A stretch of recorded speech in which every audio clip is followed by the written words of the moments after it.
activated on the banks of the Tennessee River from Neyland Stadium, where a rivalry as old as college football takes place tonight. They were lined up early, and they were juiced when the sun was still out to get ready for the Kentucky Wildcats in a series that dates to 1893. Dark mode for Nico Iamaleava, the freshman phenom at quarterback. And on the other side for Tennessee's defense, an absolute quarterback record, James Pierce. Tennessee looks to chase down a dream tonight.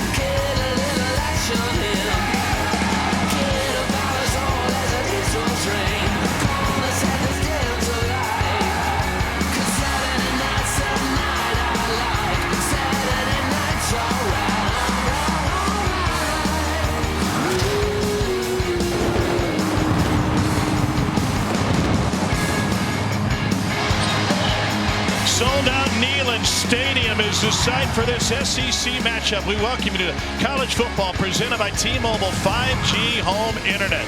In a series that began in 1893, Kentucky versus Tennessee has never looked like this. It is dark mode here for the Volunteers, the 7th-ranked team in the country, having suffered just one loss on the season, taking on a reeling Kentucky team that's trying to get right. They got to try to figure out how to do that in the dark. The atmosphere in Knoxville is one of the best in all of sports, in this run out taking place with 100,000 flashlights leading their team onto the field at Neyland Stadium.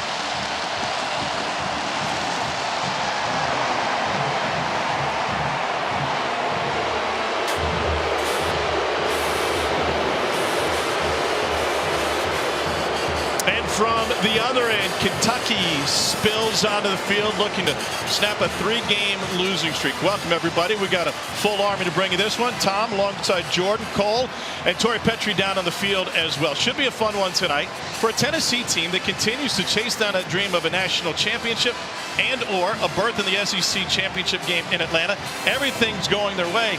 And you could talk about the elite defense and the good quarterback play. It really starts in the backfield with Dylan Sampson. Oh, man, they can run the football. I think he's one of the best running backs in the entire country. His 17 touchdowns are 3rd in the nation. And Josh Heupel really called him a spark plug for this offense. And how much they've struggled getting going early, they need him to start fast. Also because this offense runs play-action pass at a higher rate than anybody in the country. So when Dylan Sampson gets going, the pass game gets going as well. Tennessee has a lot going right for it right now. For Kentucky, very little. The Cats have lost 3 in a row. They've rotated 2 different quarterbacks. They've struggled mightily on defense over the last 3 games, compared especially to a team that shut down both Ole Miss and Georgia. And Colt Kublik, they're trying to get right tonight with a bunch of key players who won't be on the field. Tom, it's going to be difficult for Brad White's defense to be at full strength. You've got 8 starters that are going to be out for the Wildcats. Just in general, 3 reserve DBs going to be available. Your top tackler is going to be out tonight. Your top edge rusher are going to be out tonight. So look for different people in different places. Alex Afari going to be down at linebacker just a little bit more. Davin Rayner going to be at jack linebacker on the line of scrimmage just a little bit more.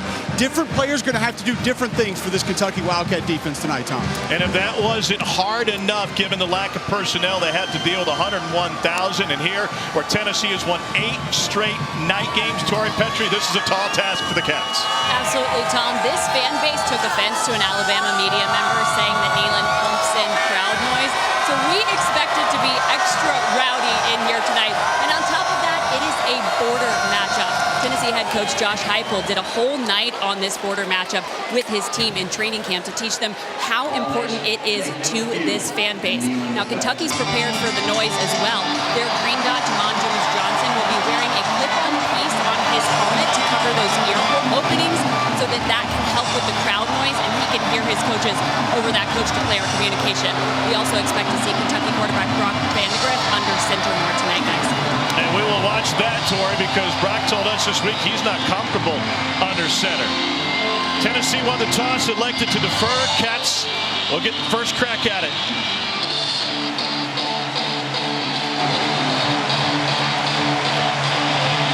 Josh Turby will kick it off. Barion Brown, one of the most dangerous returners in all of college football, set to receive.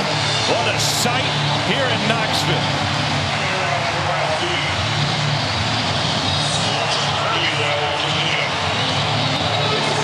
Brown's got 4 kickoff returns for a touchdown. If Kentucky wants to get anything done tonight, they're going to have to steal possessions and find some special teams success.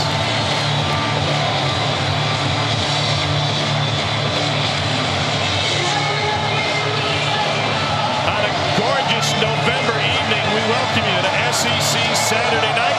This is Kentucky, Tennessee from Neyland.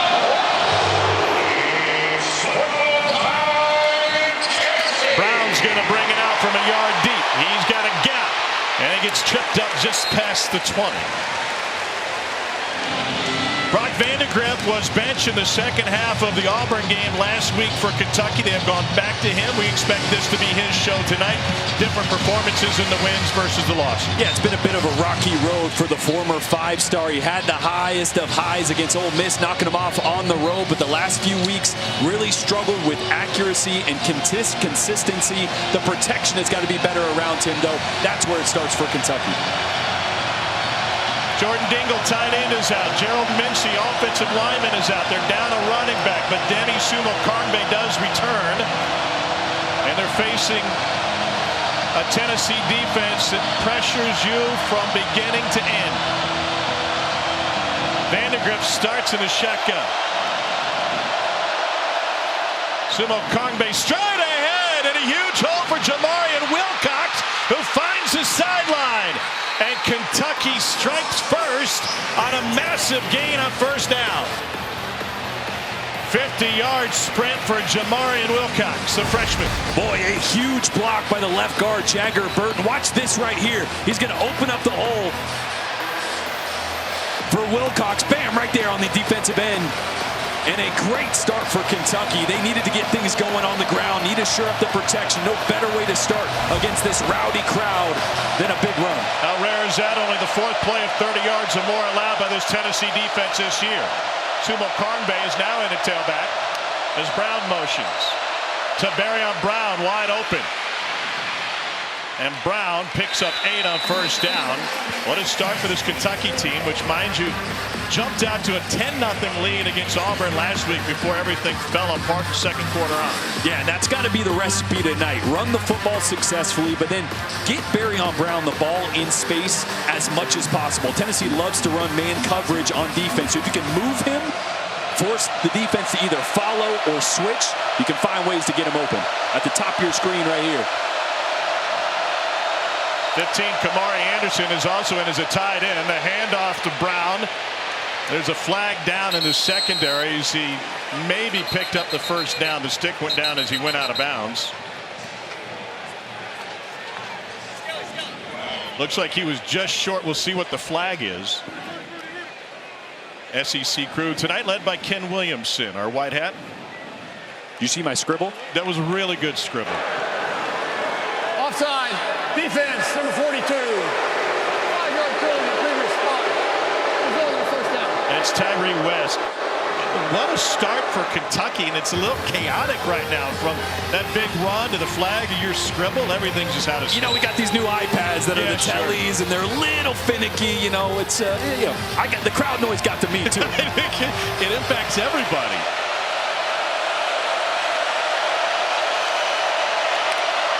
Kentucky's had turnover issues in the red zone. Toss to Jamarian Wilcox, and he picks up a few. Now, one of the elements that Kentucky's dealing with these young running backs like Wilcox, who's seeing time, is he's almost a package running back. He can't handle everything, so you get a good play, then he has to come out next play. Yeah, it's really the protections, right? Talking to Bush Hamden, the offensive coordinator, he's really limited in what protections he feels comfortable with, so you'll see him pop in and out a lot. Tight end Willie Rodriguez on the field now. 2nd and 7. Vandagriff with the pump fake, end zone shot, incomplete and picked nearly. Wow. Will Brooks had it on his fingertips which would have been his third of the year. Brooks, the former walk-on, had one against Bama last week. Yeah, just a little late on this throw from Vandegrift and a little high. That window closes so quickly. You want that one to miss low so Dane Key can go to the ground with that, protect himself. High is really tough, and almost a great catch, like you mentioned, from Will Brooks. Andre Turrentine is the injured volunteer down on the checkerboard with the Tennessee athletic training staff checking on him. This is an elite Tennessee defense. They are stingy both on the ground and through the air. They're second in the country against the run. Total defense third in the country. And they only allow 11.5 points a game. That's also third best. Hey, Tom, don't be surprised here if Kentucky were to get a minimal gain, maybe try to pop a tempo play on fourth down, go ahead and go for it. A couple teams have caught Tennessee with a quick tempo play in the red zone and had them unset before they snapped the football.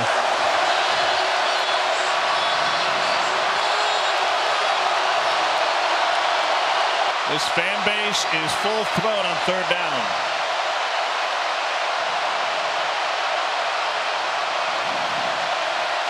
Vandegrift up to the line. Plenty of time on the play clock.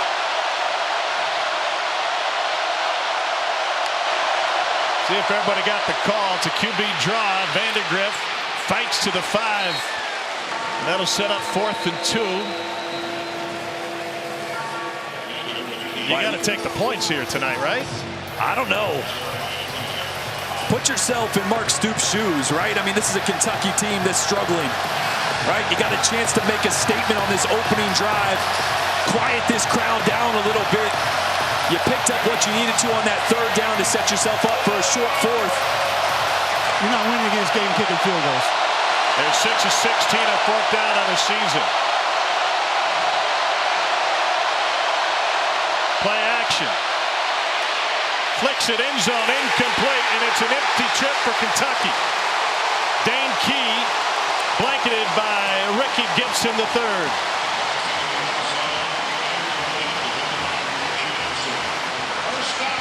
Catch, rolled the dice, came up snake eyes. Yeah, it's actually the perfect play call. You got a mesh concept against man coverage, and Brock Vandegrift is going to the right spot. His big-bodied receiver, Dane Key, is just a better play by Ricky Gibson, and Tennessee holds tough on the opening drive. Check out. It's a long field for Nico Iamaleava in this Tennessee offense. Nico's 7-1 as a starting quarterback. Won the bowl game to close last year, and he has the Volunteers 6-1 this season. He's got one of the best running backs in all of college football, Dylan Sampson, with him. And Sampson shuffles his way to a gain of 4 on first down. Now, this Tennessee offense has really struggled to get things going in the first half. Last 3 games, no points in any half. This first drive here, real important for Nico to get things in rhythm, get some tempo going. 5 turnovers in the first half of the last 3. Here's Brew McCoy with his first catch of the game. McCoy in the blackout game last year, the dark mode game, broke his ankle against South Carolina. It was a tough decision for him to come back instead of trying to go pro. But happy he did, back healthy and full 100%. Dump off for a first down and plenty of rumbling room for Tennessee as they get the tight ends involved here early on. And Miles Kitselman. You have Miles Kitselman on your bingo card for a first possession catch? I didn't, but I love it. Nice, easy little layup throw. Kitselman, such a complete tight end. Probably the best blocker of that group. Also 2 touchdowns. Great threat with the ball in his hands. There was a flag on the play back in the secondary.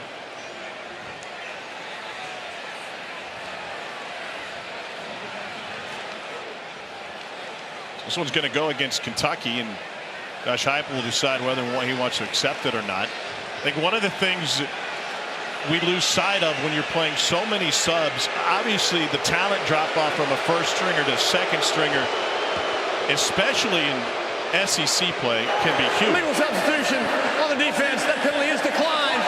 Result in a play of the first down. But then just the routine and the nuance of knowing where you're supposed to be, who's supposed to be on the field when you're playing with guys who haven't played together even this late in the season. Yeah, and then on top of that, you're going to see here Keyshawn Silver running off. They're unsure of the personnel group. I was going to say on top of that with how fast Tennessee goes. Complicates everything. Iamaleava in traffic. Fits it in for another catch for Kitzelman. And the Kitzelman family's having a party here in the first quarter tonight. A gain of 31.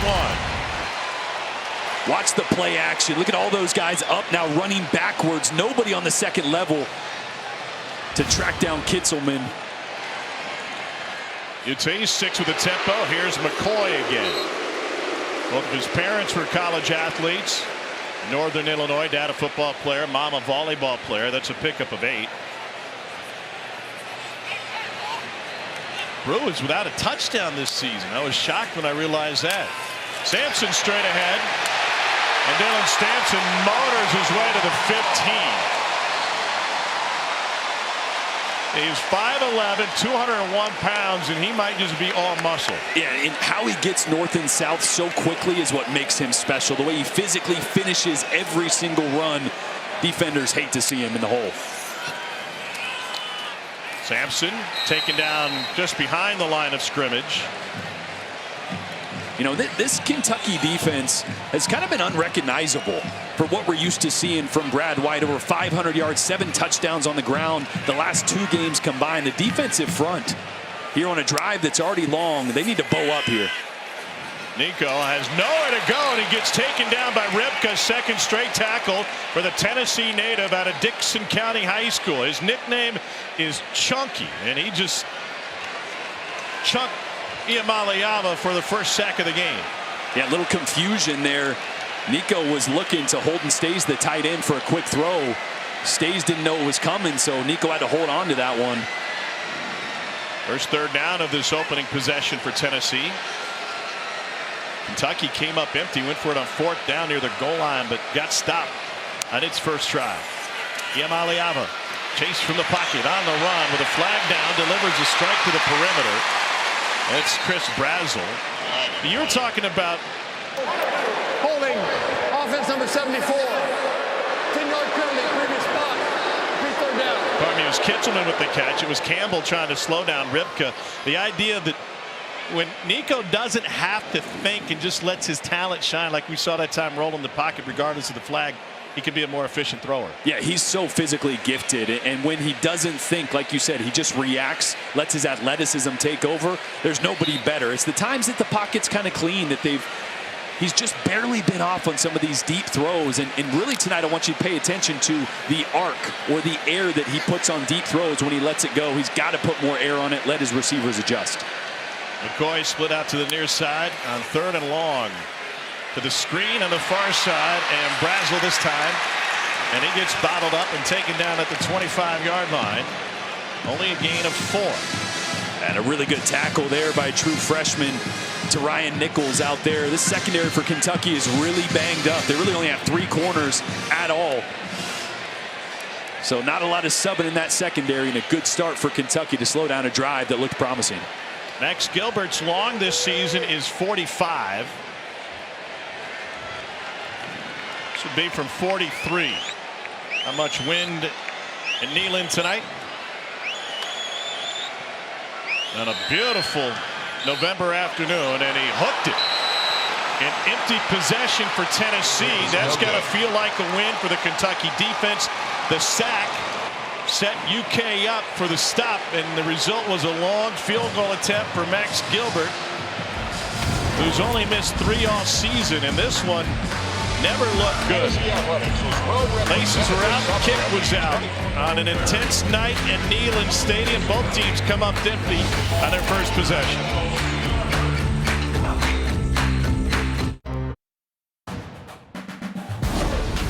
SEC Saturday Night is presented by T-Mobile 5G Home Internet. Get internet how you want it. Well, Kentucky trying to find another top 10 win. They finished with a win against Louisville last year. They knocked off Ole Miss on the road this year. Mark Stoops has as many top 10 wins in Kentucky history as Bear Bryant does. The 2 road wins tied for the most in college football with the Longhorns and Buckeyes. Sumo Karngbae is in at tailback. Vandegrift was under center that snap, goes over the middle. That's complete for another big gain on first down. Hardly Gilmore the fourth. Brock Vandegrift told us he's not comfortable under center. He doesn't like turning his back to the defense. Would seem to work out just fine. Yeah, it did. And that time, because they had 7 guys in protection there. So you block everybody up, you send 2 out. Everybody in around the line of scrimmage opens up that vacancy over the middle of the field. Really good job by Brock getting his head around and ripping that one. Wilcox at tailback this time, and he only gets a couple. Malachi Wood getting a start on this Kentucky offensive line, which has had its issues this season. Yeah, just his second start of his career in a tall task, because this Tennessee defense is swarming. They blitz a lot. He's also going to be lined up against James Pierce and Joshua Josephs, 2 of the best in the SEC and in the country at defensive end. He's going to have his hands full, but they need 71 to be strong on the edge tonight so they can keep hitting pass plays like we just saw. Tennessee 5th in the country in pressure percentage. 2nd and 8 play action. Blitz picked up by Carnbay, and the lob to the out route is incomplete and never in sync with Dane Key on that attempt. Offensive staff's going to try to help Malachi Wood out. They'll slide that protection out there like they just did on the previous play. They'll have a tight end running back to his side as well. But it's downs like this in this stadium that you have to be concerned about somebody with his experience and that struggled a little bit against these pass rushers. Yeah, let's see if they help him out on this 3rd and long. A passing situation. He's going to have Joshua Josephs lined up over the top of him. We get a chip from Rodriguez there to help him out some.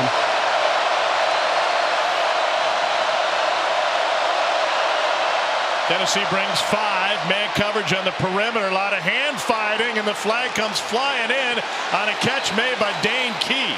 That was a sensational grab by the junior out of Frederick Douglass High School in Lexington. And these are the type of plays. Defense number 1. Penalty is declined.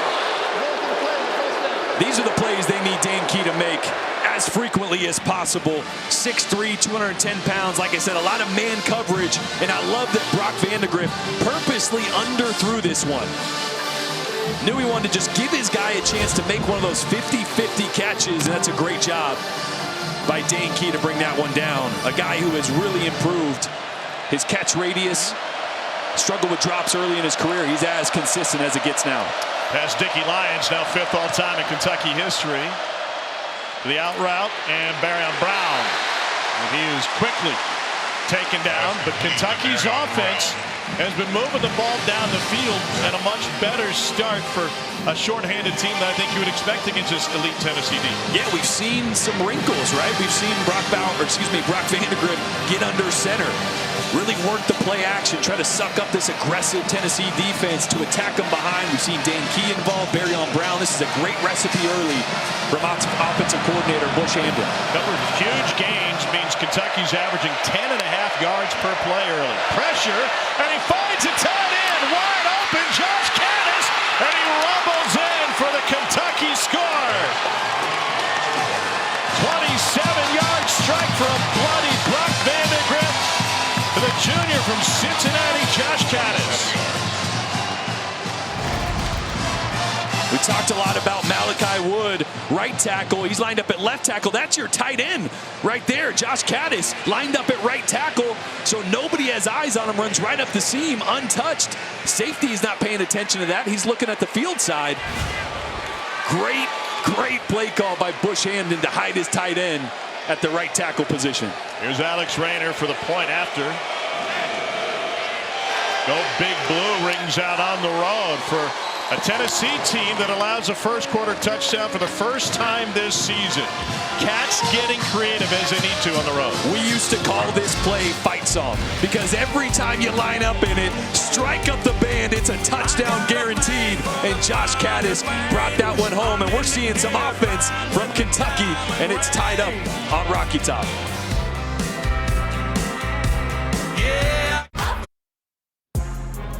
Dari Noke in studio. It's time for the Road to the Championship presented by Mercedes-Benz. Texas A&M staring at a road to Atlanta, but that road has a big old speed bump in it right now in Columbia, South Carolina. Lenora Sellers to Josh Simon.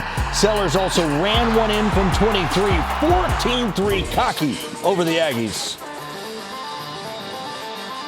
All right, Dari, thanks. A&M having issues with the running quarterback. Go figure.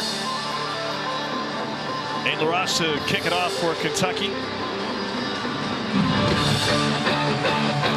Cats could be up 10-0 had they opted for the field goal on the first drive. That was the same lead they had last Saturday before things fell apart after the opening quarter. Then they rolled the dice, went for it on fourth down. They got shut down. Hey, Lewis back to receive for Tennessee. Let it go over his head. Time now for coverage where it counts, presented by T-Mobile 5G Home Internet. And the explosive pass plays just haven't really been there for this offense. And there's one thing that stands out from Nico Iamaleava. It's how much air he's putting on the ball. Sometimes quarterbacks get in a rhythm of throwing to a spot. You're used to that post route hitting 42.5 yards on the hash, so the trajectory is low, needs to put more air on it. And like this one here, when your receiver's got 3 or 4 yards of separation, yes, you're used to throwing it outside over the shoulder, but throw him upfield. Throw it to the man, not to the spot that you're used to it landing in. It's a tough catch for Brazel down the sideline. I want to see Nico put some more air on the football, let his receivers adjust, not just throw it to where it ends up usually in practice. Just 3 for 15 over the last 3. That's Holden Stays. Notre Dame transfer with the catch. Tennessee utilizing their tight ends. One aspect that you've hit on with this Tennessee team, it's different styles make different fights, and they're a more versatile offense this year than they've shown. That one high for McCoy. Those tight ends a big part of that, not just in the passing game, but obviously in the run game, different ways that you use them. You arc them outside, you can insert them in with regular run plays to make them look very different. So you can run an inside zone play, use the tight end 4 or 5 different ways, but it's the same play. And it's that off-season emphasis of this coaching staff, Tom, being more physical and, like you said, being able to win different style fights. 3rd and 7 after Nico's first incompletion, with pressure in his face to the outside and caught. Beautiful hands by Chaz Nimrod. He's playing behind Squirrel White's been banged up with a shoulder injury. Boy, this is such a good ball. Watch the accuracy in the ball location with a guy in his face. No one can catch that on the outside except for Nimrod. Nico fires a bullet complete. That was a fastball to the 44-yard line to Holden Stays. And this one coming back.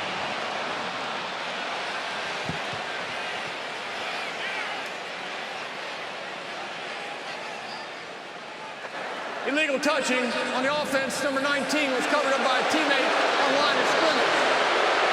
Penalty is $5 for previous spot and includes a loss of down. It's now 2nd down. Now 2nd and long. He's 2nd and 15 for Josh Heupel's squad. Yeah, just 2 guys on the line of scrimmage right here at the top of your screen.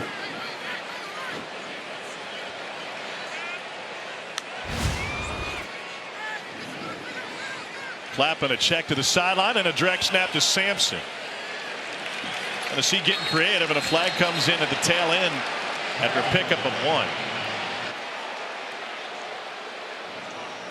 We saw Vanderbilt run that play with a fake to the sideline. Give me the play. I can't hear. And the direct snap to a runner. Face mask. Defense number 9. It's Keyshawn Silver. Tennessee helped out. That's an automatic first down on a play that went nowhere. First flag against the Cats tonight. Yeah, this entire defensive front for Kentucky was challenged this week by Brad White and Mark Stoops to just play with better effort. If you flip on the tape from last week against Auburn, the hat level was way too high. They were standing up, not striking offensive linemen. They got pushed around. They got to play with a little more violence, a little more effort tonight. Corner blitz coming in, and Sampson wrestled down after a couple. Trayvon Ripka having an influence in this game early on, especially that first Tennessee drive, and he's in on that stop. Sampson leading the league in rushing. Play action, deep sideline shot, and it is caught and dropped in and out of Brazel's basket.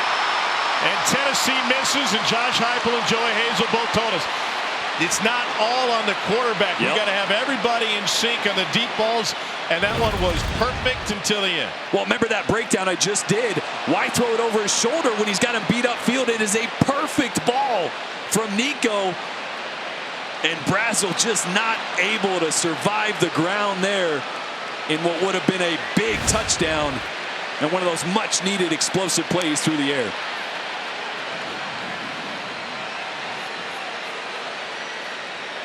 Second possession for Tennessee. Missed field goal on their first after a third down sack. Yamaliava pressured again on third down and gets past the line of scrimmage. And taken down by Devin Rayner, who's filling in at outside linebacker for an injured J.J. Weaver. Tennessee forced to punt it away with Jackson Ross. 2 possessions. Nothing doing for a Tennessee team that hasn't scored in the first half now in 3 games.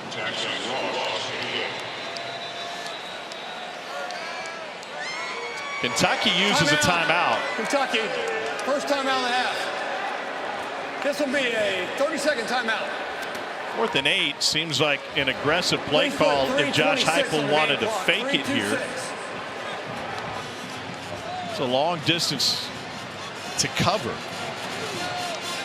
But like Kentucky getting it going on its offensive end, Tennessee's trying to get creative and get their offense ignited, especially with the struggles early in games, which is something that goes against everything that Josh Heupel has shown as a play caller and as a head coach throughout his career. This is an early, quick striking offense, typically, but not late. I thought it was interesting talking to Josh Heupel and Joey Halzle yesterday. They mentioned the last 3 games, each defense had given them unscouted looks, which means something they hadn't prepared for and had never seen from that defense, whether it's a structure or a coverage or a disguise. So they've had to get on those iPads early, start to see what this defense is doing and how they can adjust. Kentucky throwing a little bit at them early in this game as well. Kentucky basically had their base defense out there with 1 returner, and that ball is caught by the Volunteers down at the 7-yard line. Good special teams play. Jalen McMurray is the one that brings him down. Well, talking with Bush Hamdan before the game, he knows just how tough the ask is to try and get this offense going. Last week they went to Gavin Wimsatt in the second half. It didn't work, but the history of this Kentucky team under Mark Stoops, it seems like when things are at their bleakest, they found a running quarterback. Sometimes it's been Boone Williams or Lynn Bowden or some sort of wildcat formation. This offense is, we got to get back to our roots. Brock Vandagriff is a great competitor. He's a 5-star guy. We got to win with Vandagriff. He's got Sumo Kongbe with him. Setting up a screen. And a burst for Barrion Brown for a Kentucky first down. If you can get reliable catching from Brown and Key, this offense can hum, and Brown still down on the grass. Yeah, hopefully just got the wind knocked out of him or something, because he's off to a really, really hot start. And that's who Kentucky has to be against this aggressive Tennessee defense. It's either max protection, try to push it downfield, or it's get the ball out of Brock Vandagriff's hands really quickly to Barrion Brown in space. And while max protection worked on a big play tonight, anecdotally and statistically, that hasn't really worked for him over the last handful of games. Yeah, they've been the worst in the country, actually, in 7-man pro. So nothing has been going right for Bush Hamdan in this offense for the last 3 or 4 games, but they got 158 most yards allowed in a quarter by Tennessee this season. They had 106 through 3 quarters, the last 3 quarters last week against Auburn. I mean, they couldn't get anything going, so impressive what Kentucky has been able to put together here early. Here's the end of the play for Barrion Brown, who gets assisted off the field by the athletic training staff. Called the big guys out front blocking for Brown, who just went down really hard there. How have you judged Kentucky's offensive line to this point? Tonight, been pretty good, Tom. This season, it's tough to even grade because it's been so different so often. I mean, even through the course of games, they've played 4 or 5 different lineups, but tonight, against maybe the best defensive line in the SEC, holding up fairly well. That injury for Brown looks more severe than we initially thought. Bracing that left shoulder as he goes to the sideline. Vandagriff's got to check the play. And doing it from under center. Checks to a run, and Tennessee prepared. No gain for Sumo Kangbe. Bryson Eason, one of 13 different defensive linemen who will rotate up front for Tennessee. Yeah, Eason gets skinny right through the A-gap, blew that one up. You're noticing already, we talked about Kentucky going under center more, the ability to communicate to those linemen, make the run checks in their ears when the noise gets loud. That time didn't help. 2nd and 10 out of shotgun this time.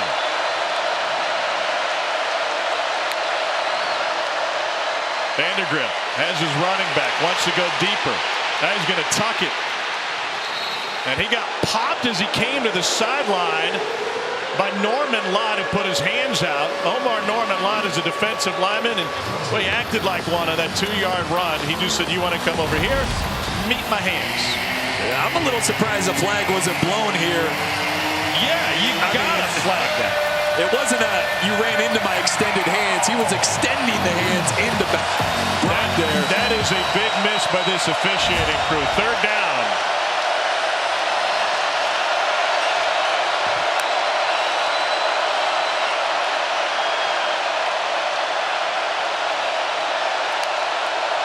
Four-man rush. Vandagriff over the middle. Intercepted by Tennessee. Turrentine got it off the deflection, and Tennessee's got a takeaway on a pass that was headed for Hardly Gilmore, the 4th. It's a really good job by Christian Harris as well, the star, the nickelback. Got in the passing window of Brock Vandagriff. Watch how he throws this more to the right. Receiver late to adjust because Christian Harrison right there, number 5, was right in the way, right in the passing window. And that's one that Brock Vandagriff's got to check down. You can't throw your receiver into the crowded middle of the field. If that passing window is plugged, you got to just check it down. Cole. Tom, Tennessee quarterback Nico Iamaleava came directly from the tent, got his helmet off the bench, and then headed out onto the field. He spent that entire Kentucky offensive series in the tent. Not exactly sure what they were working on. No extra spat on the ankles, so we'll see how he feels moving forward. Iamaleava will have more time to try and get right. He's pulling up the tights on the right side, both his ankle and his knees. Vandagriff looks at the iPad on the sideline to try and figure out what went wrong. This one under review, and whether or not Turrentine got his hands underneath it. If it stands, it'll be the former Buckeyes' first pick of the year.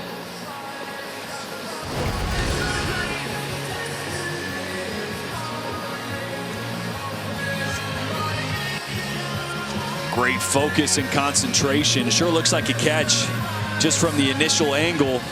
Both hands underneath it. Brings it to his chest. Ball doesn't oscillate or wobble. I think it's a heck of a play off the hands of the true freshman Hardly Gilmore. Got to oscillate on my bingo card tonight. After further review, the ruling on the field stands. Intercepted pass. A focus by Turrentine, a junior from Nashville who started his career at Ohio State, product out of Ensworth High School. Was originally recruited by Jeremy Pruitt and the previous Tennessee staff. Here's the hit that Nico took on the last possession, and him wrapped up around both ankles. And then, as Cole mentioned, he spent that entire defensive possession in the tent. Short field to work with here. By the way, that was a quick possession. But the 3rd down pick.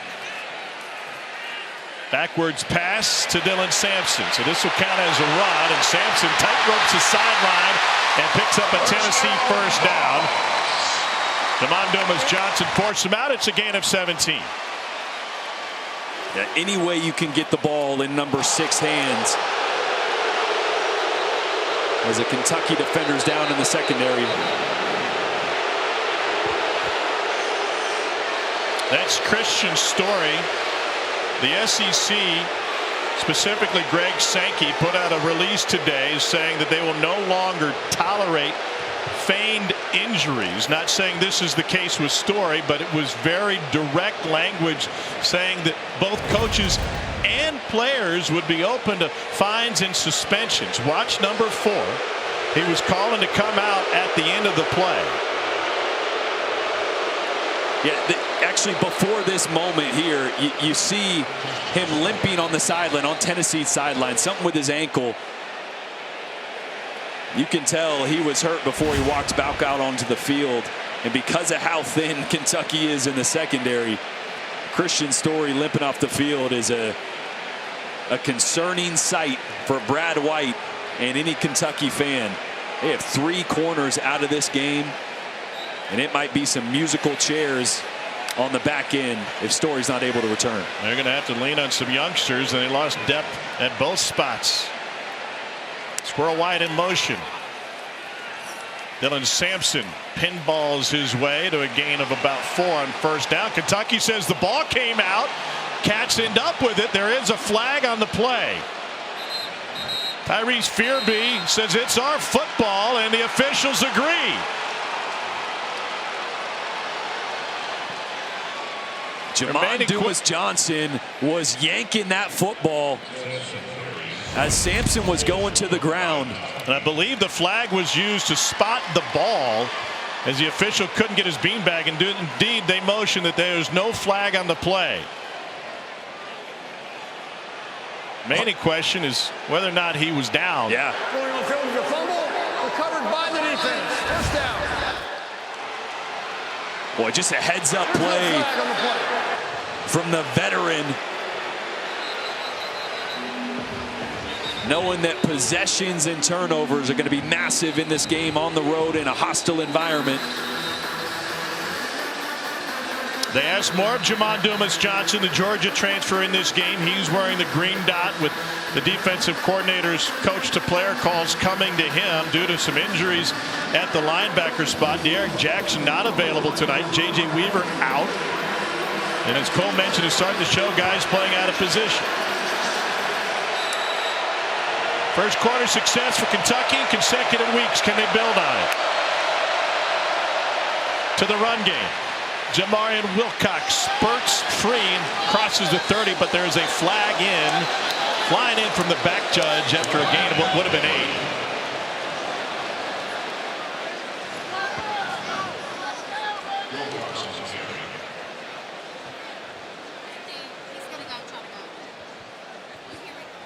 Here's Ken Williamson. Blocking the back. Offense number 84. 10-yard penalty. That's on Josh Caddis. Tori, what'd you learn on the Kentucky sideline?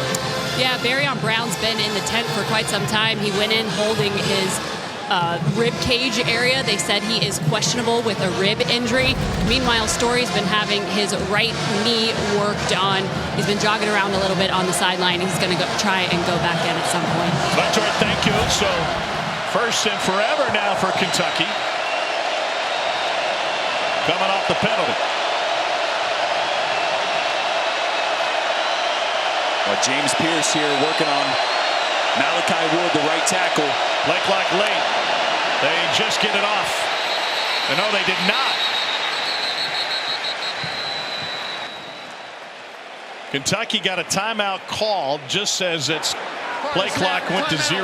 Kentucky, second of the half. Brock Vandagriff having to deal with this incredible crowd here tonight. 101,000, another sellout, the 18th straight at Neyland Stadium. You were saying this week that you didn't like to have to scream during practice leading into a game like this because you would lose your voice before the game even began. Anytime you get ready for a game in this type of environment, every speaker that the school owns is brought out to practice and blasted as loud as possible. And I used to tell my coach, man, that's fine on Wednesday.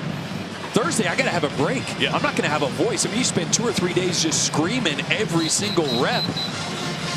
It wears on you, and you notice if it was quiet, Brock could make those adjustments from the shotgun. He could yell at his linemen. So it takes that 1 or 2 extra seconds to go around to everybody and tell them, and that's why the clock ticked down and had to use a timeout. Tom, I'm going to tell you this. We went under center a lot when I played football in this stadium. That was a long time ago. It didn't matter if you're under center, punt formation, under the guard. You can't talk to people. When this crowd gets ramped up, you can't hear anything. It doesn't matter where you are. Now he's out of the shotgun.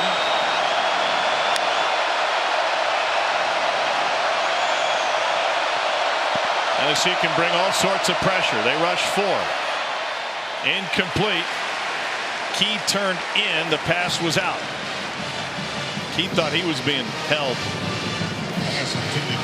It's one of the reasons I love watching this Tennessee defense under Tim Banks. They are aggressive. They're going to press you at the line of scrimmage on the outside. They're going to force receivers to have a great release. They're going to disrupt timing, and right there you saw the route depth and the timing disrupted by the press coverage. Second down in Murrayville. Four-man rush again. Double clutch, and he gets rid of it. Sumo Kongbe takes some hits. And that'll set up third and medium. What do you like out of this Kentucky offense on third and medium to set the second quarter? Well, I think it's got to be some kind of screen, right? You just saw your quarterback throw an interception on the previous drive. You want to get a safe throw, get the ball in space, see if you can break a tackle and pick up a cheap first down. They're going to talk about it now on the sideline. Come up with a plan, and we'll see. They've got momentum. Kentucky with a first quarter lead for the second consecutive week. Cats looking at a key third down when we return to Knoxville. Gator. Welcome back to SEC football, presented by T-Mobile 5G home internet. Kentucky looking for its second top 10 win on the road. Moments ago, Tori Petrie with Mark Stoops. Coach, an early score for your offense. How do you keep the momentum going on this drive? An early score for your offense. How do you keep the momentum going on this drive? Yeah, we got to stay on track. I mean, right there again, a penalty. We have an 8-yard run on first down, but we get a hold. We can't do that on the road, tough environment. We got to stay ahead of the chains, continue to mix it up. Thanks, Coach. Thank you. Third down for Brock Vandagriff and the Cats.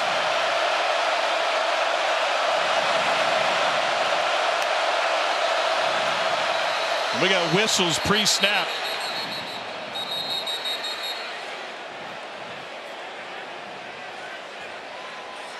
Part of the snap, timeout, Tennessee. First timeout of the half. This will be a 30-second Well, it timeout. sure is an odd time to use a timeout coming out of the quarter break. What did Tim Banks see that he didn't like? 15 minutes. I don't know, 11 guys out there. They looked in a normal structure. There wasn't any panicked communication. Thank you. Maybe personnel wasn't right out on the field.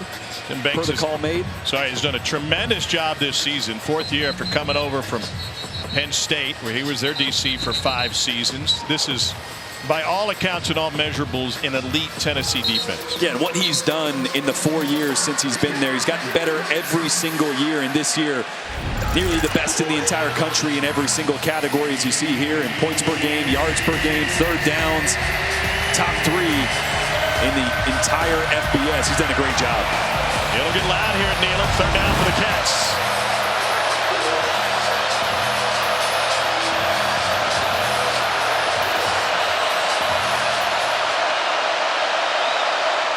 Still no Barry Brown for Kentucky.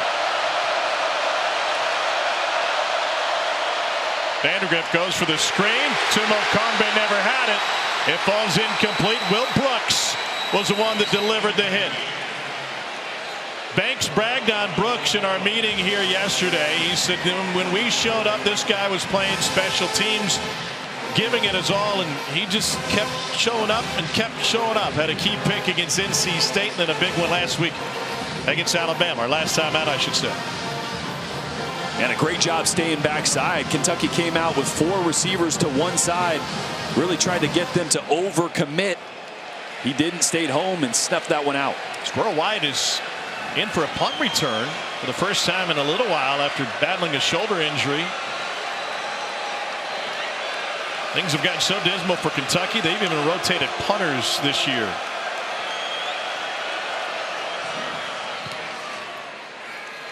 Ross's punt comes down at the 45, and it's handled there.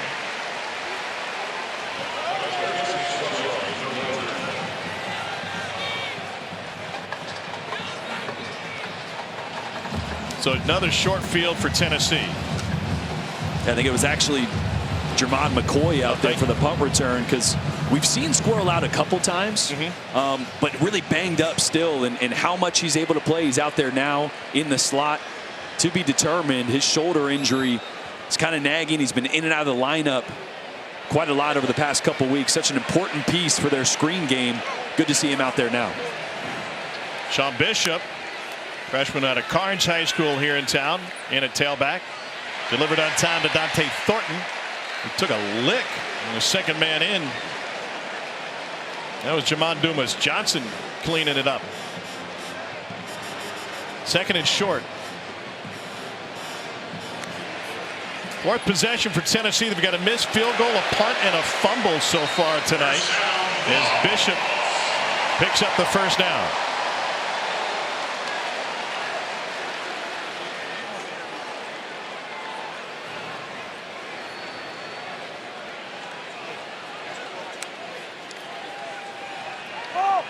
Nico on a string, the perimeter, and Brew McCoy breaks free. McCoy forced out of bounds after a Tennessee first down. Boy, breaking 2 tackles.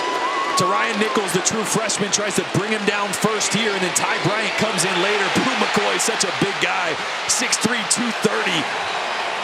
And Joey Halsley, the ops coordinator, said we love getting the ball in his hands in space because he's like a running back. So when Squirrel's not healthy, we want to get the ball in Brew McCoy's hands. Guys just bounce off him.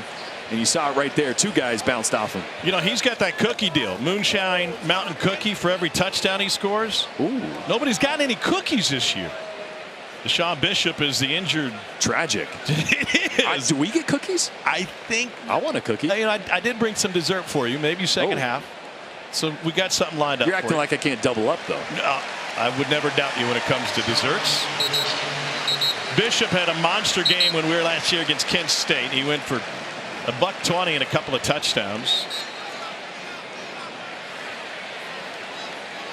Back-to-back Mr. Football Award for 5A here in the state of Tennessee.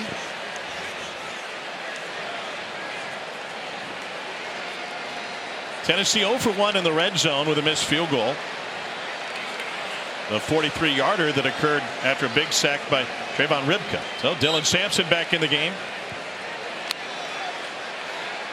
17 touchdowns on the year for Sampson. Good set of Tennessee single season record for touchdown runs. Just 5 in the box here. See if Tennessee audibles to a run. And a flag. It is rough out there. Movement on the Tennessee offensive line, I presume. Start. Offense number 66. 5-yard penalty. First down. Dane Davis getting some run. Senior from Bluff City, Tennessee.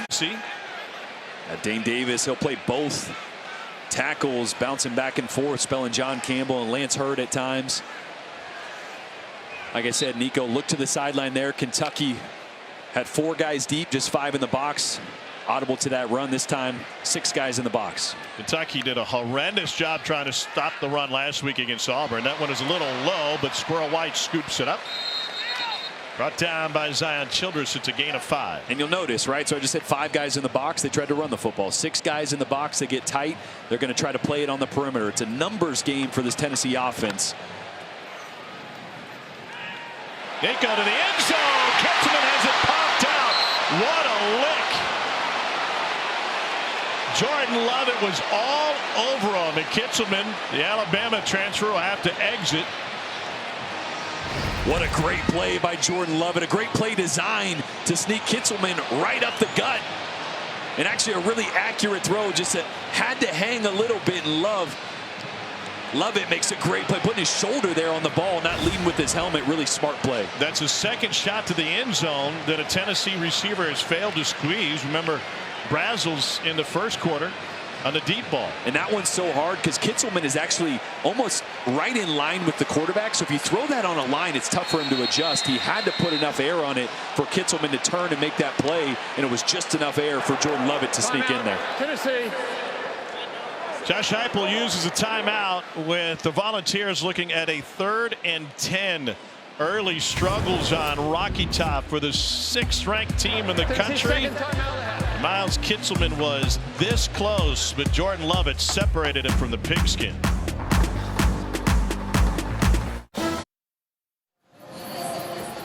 Not a great sight for the Cats. Barion Brown being helped back to the locker room. Cole tells us that they're going to ice his ribs in the locker room and hope to get him back soon. 13 minutes to go in the second quarter, and Tennessee looking at a key 3rd and 10 coming off of a Tennessee timeout.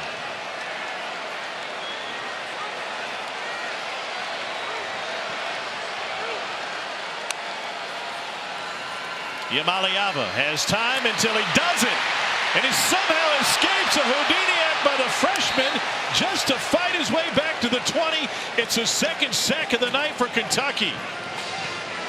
Oh, big zero. Deion Walker was in the middle of all that chaos. Yeah, and watch the looper right here. A little stunt on the backside. Looper's going to end up getting home, but Nico does a great job of getting out of it. Slide protection, your nation's epidemic, folks. Yeah, Cole, you're not a fan of that. Not at all. 40-yard attempt for Max Gilbert. He is 0 for 1 in this game. He duck hooked a 43-yarder in the first quarter. Good hold. And this one starts right and stays right. Gilbert had missed 3 field goals all season. He misses 2 in the first half. Mark Stoops' team, which kind of came in limping, and there didn't seem, to be quite honest, like a lot of energy around that Kentucky program. We talked to them this week. They're making their own breaks, and they're catching a couple. Man, the effort's just been different. And we know what Mark Stoops' Kentucky football team can show up in big moments, right? It's still the same team that took Georgia down the wire, beat Ole Miss on the road. Just hasn't looked like the same Kentucky defense and offense the last couple weeks. But they've come out inspired tonight. Looks like a completely different Kentucky team. This Tennessee offense is really struggling when they get towards the red zone, when the space constricts. Kentucky doing a great job. Cats have run for 12 yards a carry. Vandergrift pressured, and he gets thrown to the ground by Omari Thomas.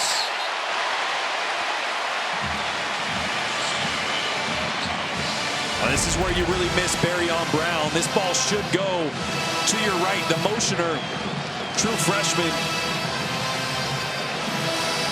Hardly Gilmore is going to be open. He should throw that. I just don't know if he trusts the true freshman as much as he maybe would trust Barion Brown. He's going to get that ball out of his hands quicker.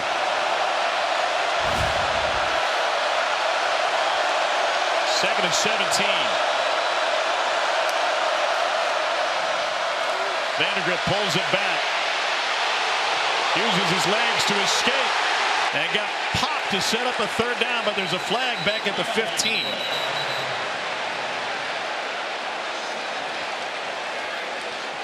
"15-yard scramble by Vandergrift. It looked like he got happy feet before the pocket even collapsed. He did a little bit. Holding on the offense, number 69. That's Marcus Cox, who has started every game at left tackle. Yeah, and he's working on Omari Thomas, one of the few, actually one of the 3 or 4 really talented guys on the inside. Cox is going to be right there. And like you mentioned, Brock got happy feet because the protection's actually really good. But you're on an island there, Cox is, with a 2-way go and a talented player like Omari Thomas. Just got a little too much jersey as Brock took off. Second down of Fountain City. Movement by Tennessee. Omari Thomas jumped across the line. See if Kentucky moved first.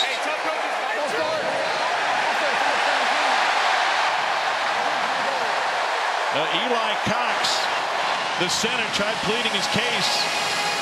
I think that's a missed call. What did you see?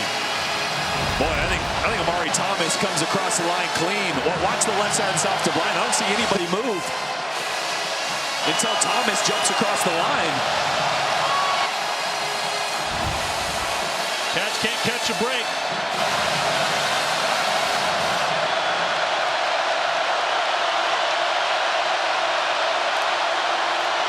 On second and long, they try to run it. Found 1 yard of breathing room. It was Kamani Anderson, a reserve tight end, who got flagged for moving on the previous snap.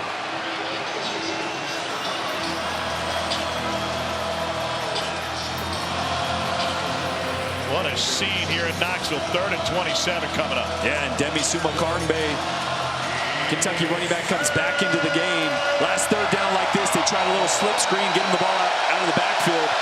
I think it's got to be either something like that or a handoff. I don't think you can risk a drop back pass in your own end zone. That's without your top receiver. And so a couple of yards, and Kentucky playing for the punt. Joshua Josephs, the first volunteer in on the stop. Boy, what an answer by this defense. Really good job of pushing Kentucky back. Going to give them an advantageous field position here after this punt. Back-to-back 3-and-outs for Kentucky.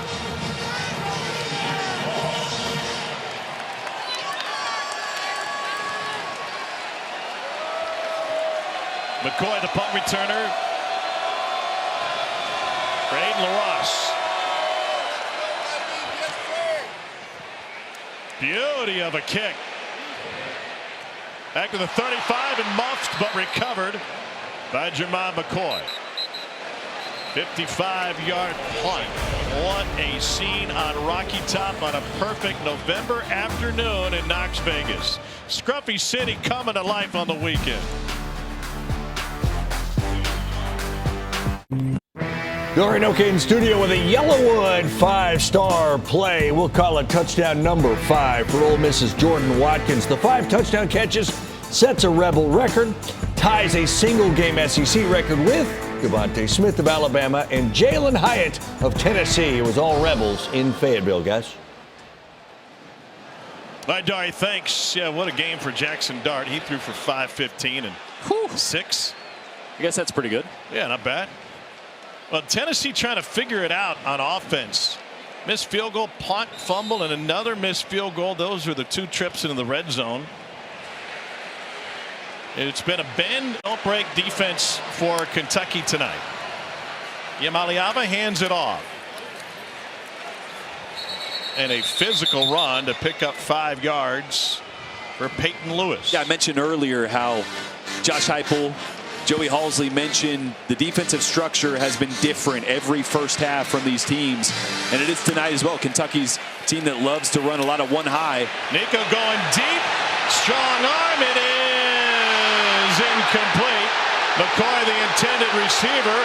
Nasir Addison with a late adjustment, and the folks in black and orange thought he interfered with Bru McCoy. I'll tell you what, I love the ball. A lot of air, a lot of time for Bru McCoy to adjust.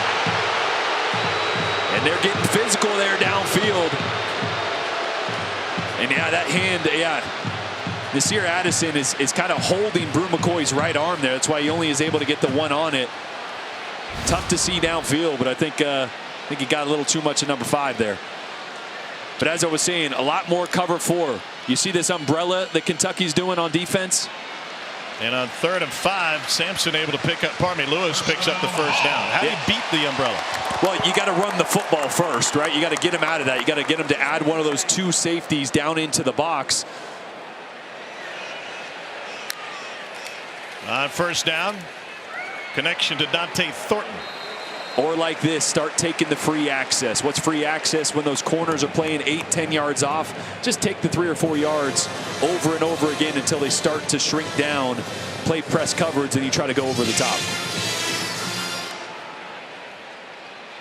Another handoff, and would have been a huge gap, but he couldn't get past his tackle, Lance Hurd. Alex Safari there to help trip him up after Hurd went spilling too. Yeah, with all these injuries on defense, Alex Safari, one of those guys kind of playing out of position, playing much more in the box, inline linebacker with De'Aaron Jackson out.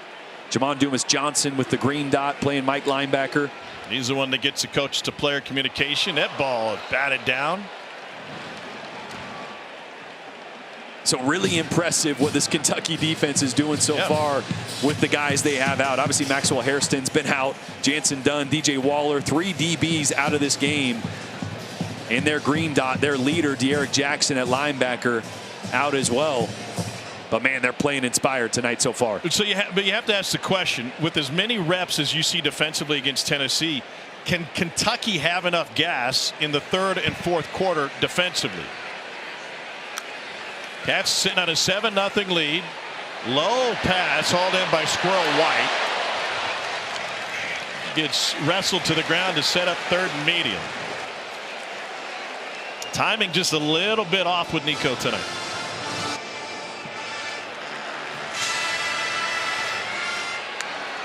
On 3rd and 4, low snap handle. And Lewis taken down behind the line of scrimmage. It's the Kentucky defense with these tackles behind the line looking like Tennessee's. David Rayner, senior from Indianapolis, with the stop. And Rayner playing out of position too. I didn't mention J.J. Weaver hurt as well, so he's playing a little more outside backer that time, attacking off the edge. Great tackle. Tennessee keeps the offense on the field on 4th down. Yet to score on their first 4 possessions. Imaliava tried to get him to jump. Look at the space in the middle of the field. There are also only 5 guys in the box to see if they opt to run. They don't. Straight drop, looking right, back left. Imaliava trying to stretch it with his legs. It's a first down run for the freshman quarterback. That's one of those times I mentioned 5 guys in the box. Do you risk a quarterback designed run up the middle? Sometimes you opt that, you don't, but Nico's able to use his legs on the outside to pick up the first down anyway. It was the first Tennessee freshman quarterback to win against Alabama since Eric Ainge. Yeah, Walker in on the stop. That came all the way back in 2004. And this is where they've struggled, right? As they get towards the red zone, the space in the field constricts. Down the sideline, got his tight end again. Miles Kitselman has been busy tonight. It's his 3rd grab, and it goes for a Tennessee first down. Yeah, very similar play to the one they ran earlier that was called back because of an illegal formation. Just slipping Kitselman past that first defender after faking a crack screen to the left. Tennessee 0 for 2 in the red zone tonight.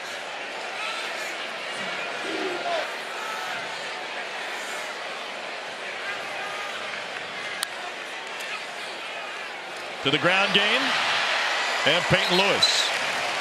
It's a pickup of 4. I'm a little surprised. I know Lewis is getting some run here, but you have the best running back in the SEC that we haven't seen, Dylan Sampson, down here in the red zone. Yeah. On top of that, like Jordan's mentioned, you're getting a lighter box a lot of the time. This will be the 13th play of the drive. And Tennessee getting heavier. They're going 12 personnel, which means 2 tight ends in the game. Both Holden Staes and Miles Kitselman.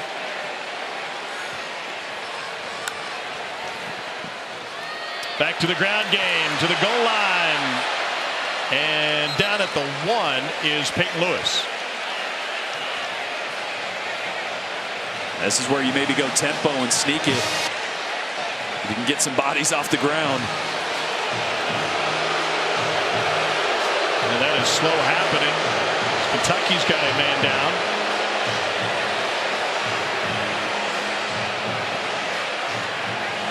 Looks like Trayvon Ribka still on the ground there. Well, that's a guy they certainly cannot afford to lose, and they're calling the athletic training staff out.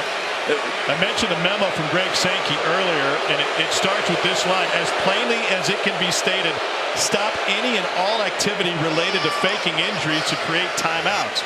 He points out if you want a timeout, you use the one that you've been granted. They're looking at the right leg of Trayvon Ribka. Yeah, Ribka had a couple guys, Saunders and Peyton Lewis, land on his legs there. Cooper Mays took a while to get up as well. Again, the feigning injuries is going to be under a big microscope. Indeed. After Greg Sankey released the statement that he did, and justifiably so. But they're really trying to get the egregious offenses out of the way, right? The ones where guys are running off and then suddenly they drop, or coaches are pointing and you see the first offense, $50,000 fine, $100,000 for the second. And then the head coach could be suspended if there is a 3rd offense. And the SEC will be able to review tape. Steve Shaw will actually be able to watch tape and kind of determine by his judgment some of these injuries. You're going to see 90 Ribka on the left here. And just to be clear, we don't think that was the issue here, because Ribka was landed on his lower leg. No doubt, and that's why I said that's kind of a scare tactic in a way, right? Because you want to stop the egregious ones that you're really trying to gain an advantage over the offense. That time, not one of those. Sampson hasn't been in the game since his fumble. Peyton Lewis, part of a loaded backfield on 3rd and goal. Here's Lewis into the end zone. Touchdown Tennessee. First score of the night for the Volunteers.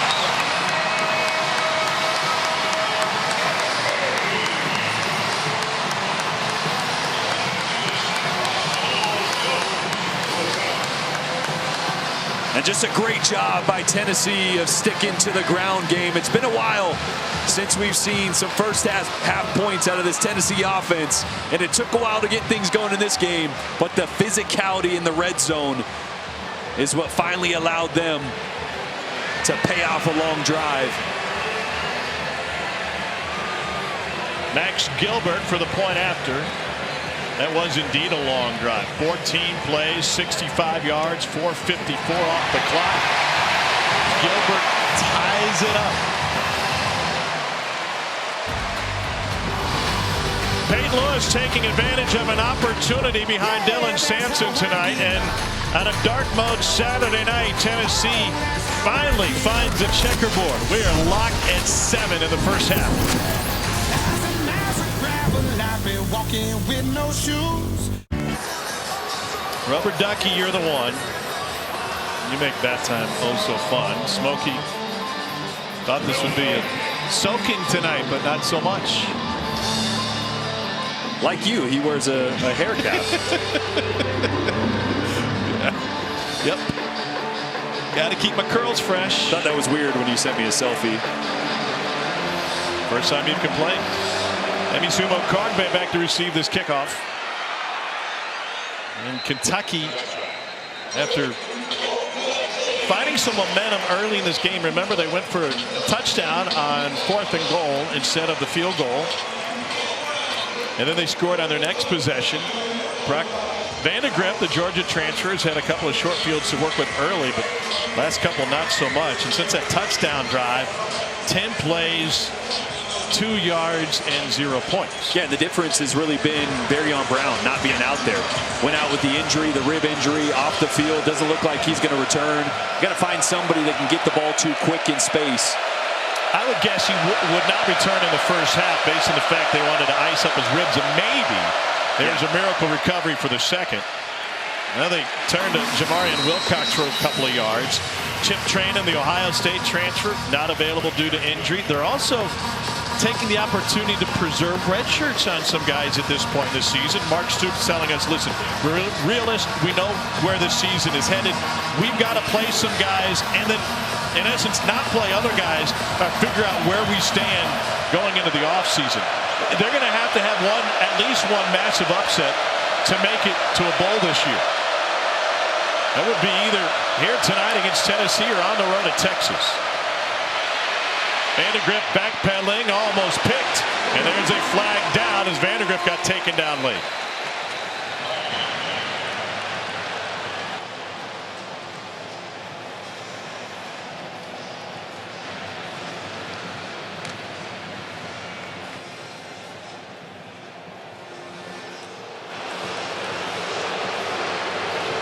Roughing the passer, be an automatic first down. Yeah, Brock really wanted to hit Dane Key initially, not there, so comes back to the middle. That's David Hobbs. And maybe the hand the hand hits the helmet there. I'll tell you, he fell on his ankle, though, and Vandegrift took a couple of steps around the back of the huddle right there after that play, kind of gingerly walking a little bit, trying to roll one of his ankles out. Yeah, and he's banged up. Right? He mentioned to us a lot of wear and tear. He's been a physical runner. Right shoulder's a little banged up as well. I'm going to test that ankle under center here. Simo Kongbe is the running back. Play action. Vandegrift finds his tight end. And that is near a first down. Tori, where'd you learn on the injury front? Yeah, Barion did go to the locker room to get an x-ray. He came back out to the sidelines and returned to that injury tent. He's been walking around down here with trainers. We hear they're going to reevaluate him at the half. Meanwhile, Ribka came out of the injury tent and he was jogging around on the sidelines. They're going to try and get him back in. He's been key for Kentucky tonight. Meanwhile, Kamari Anderson, after the catch, had his ankle rolled up on. Barion Brown has spent a lot of time with the athletic training staff, both on the sideline and in the locker room here in the first half. This is Anderson, who's now banged up. And Anderson, as Bush Hamdan put it, probably the most talented of the tight ends, especially with the ball in his hand. Man, just gets that left helmet right to that left shin, man. Yeah, that is a shin burger. That doesn't feel good. A really good decision there by Brock Vandagriff. And as we mentioned, a lot more under center tonight for Kentucky. Not something that he loves. But would this be a place you use it second and short with play action or take a shot? You absolutely could. Looks like they're going to come out and gun here, a gun pistol with the running back right behind Vandagriff. Dane Key had a key catch in the first quarter and a deep one. They haven't been able to stretch the defense since. Straight ahead on the ground and a first down run, Jamarian Wilcox. But you're right, Tom, that they're going to have to pick their moments tonight to take those shot plays. Against a good defense like this, you can't live on 2 yards here, 3 yards here. You got to be able to generate some explosives. We saw Dane Key with the big contested catch down the sideline earlier. Tennessee's #1 in the country. They've only allowed 3 pass plays of 30 yards or longer. Didn't allow a single one to Ryan Williams and that great Alabama offense. Toss sweep, Jamarian Wilcox. It goes for a completion for Vandagriff before Norman Lott takes him down, a gain of 7. And that's normally a play that you'd see Barryon Brown getting a little jet sweep right in front as you see him walking off now. So Bush Hamdan really trying to figure out who are my playmakers. Jamarian Wilcox, one of those guys. The true freshman Hardly Gilmore, another guy that can get in space. Jason Patterson, one of those are going to preserve the red shirt. His 4 games in. He would have been one of those guys for sure. Second and 3, under center again. And a yard and a half, perhaps. That'll set up 3rd and short. 3rd and a yard and a half. Yeah, I think they'll take this one to the 2-minute timeout. And think about this big 3rd down. Mark Stoops in Kentucky had the first score in this game in a series that dates back to 1893. 81st consecutive season that these two have met on the gridiron dating to 1944. And at the 2-minute timeout, the Cats looking at a key 3rd and 1. Caddis got him on the board early. Tennessee eventually answered. We're deadlocked at 7 on a Saturday night in Knoxville.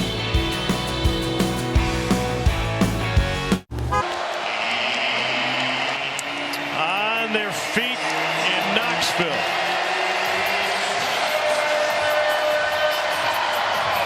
Underdog Kentucky staring at a 3rd and 1.5. Jamarian Wilcox, play action. Vandagriff trying to go deep. Everybody's covered. There's a flag down, and Vandagriff picks up the first down with his feet. Only 2 out on a route on that max protection. The Tennessee DBs had him locked down. Let's see what the flag was. There's a reason they had him locked down.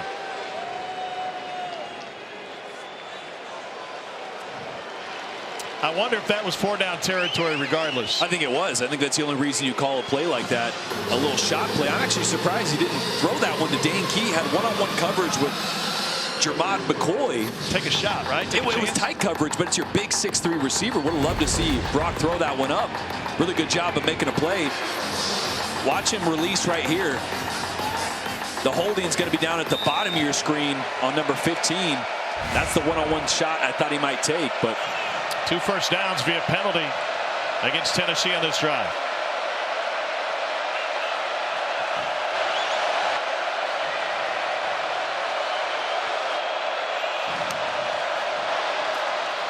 Sumo Kargbe slithers to the 20 and pick up a couple. Arian Carter the stop. Bush Hamdan's done a really good job of keeping this talented and deep defensive front on their heels. Max protect, getting the ball out quick, moving the pocket at times.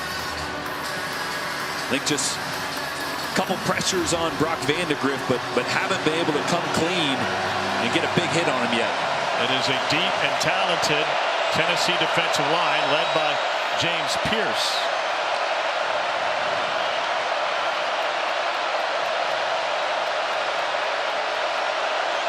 Here's 2-point stance spot on the formation. He jumped, and that'll bring a flag.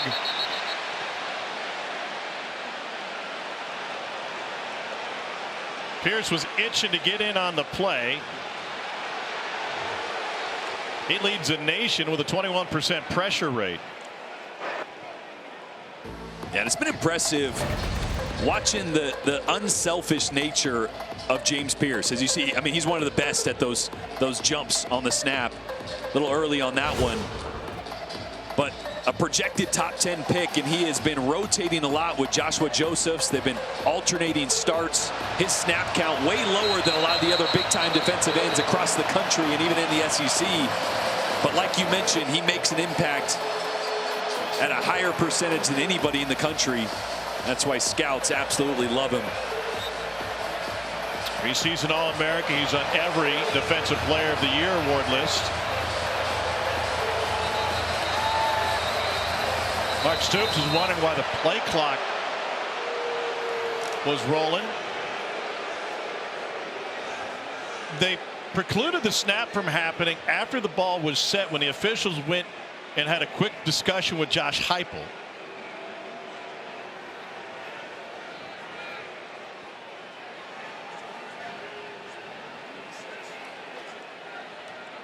There was 46 seconds remaining at the conclusion of the previous play. They have now reset the play clock. He had the offside, so should have stopped the clock. Should be quite a bit more time on there. See the headsets on the officiating crew. They can all communicate amongst each other and with the replay booth. They huddle up, try to get this clock right. 46 seconds at the offsides.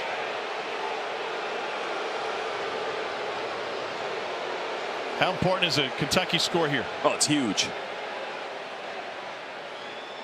Kentucky received the initial kick, so Tennessee will get the ball to start the second half. So be massive to get some points here for Kentucky. 46, you can see Mark Stoops saying. 36 seconds, please. Kentucky chose not to exercise their option for 10 seconds of fraction. Therefore, by rule, the clock will start and the ball's legally snapped.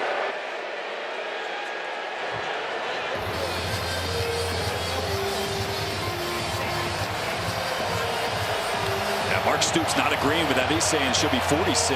Yeah, because a 10-second runoff should not be penalizing Kentucky. It was a defensive penalty. Opted not to take it, which would keep it at 46. Yes. There you go. There we go. You know what they say, you can't turn back the clock, Jordan. 4-6. 4-6, please. Obviously, Kentucky elected not to take the runoff on the Tennessee penalty. Set it clean that time. Practicing. Still do have a timeout, so don't have to necessarily take a shot to the end zone or get out of bounds. Here comes pressure. They pick it up. Vandegrift exits the pocket, lobs in zone, and found the sideline. The ball might never come back.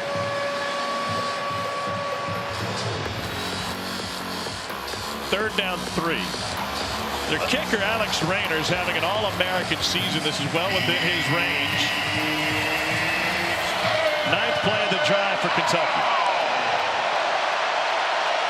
This is where Brock's got to be smart. If nothing's there, throw it away. Can't take a sack, don't want to take a sack, and back up a potential field goal.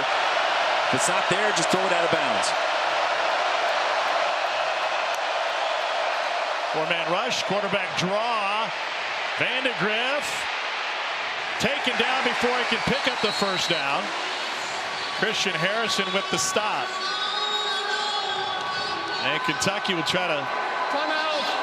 Tennessee. Well, Tennessee takes a timeout. 24 seconds left in the half. Let's get to the studio for a quick update. Here's Dari. Guys, thank you much. Regions Bank halftime report coming up. We'll show you what's going on in a really good game at Williams-Brice right now. Also, how Georgia did survive Florida. But What a wild game that we're watching here. Big drive here. Now, how about a touchdown by Tennessee in the first half? How about that? How about resilient this Kentucky team is despite all these injuries? Yeah, that roster's just depleted, but here they sit in good shape, guys. Yeah, remember they passed up the field goal. They tried to deliver a knockout punch on that first drive, but came up short. Now on 4th and 2, Vandagriff in the offense on the sideline, and Alex Rayner, who's had a remarkable run as Kentucky's kicker, will try to fit this one in from the right hash. Yeah, and they rolled the dice early before they knew how well their defense was playing. Right now, with how their defense is playing, take the points here, see if you can go to half with a lead.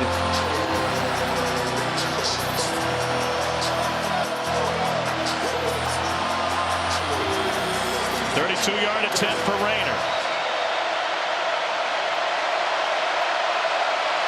He is 6 for 6 inside 40 this season.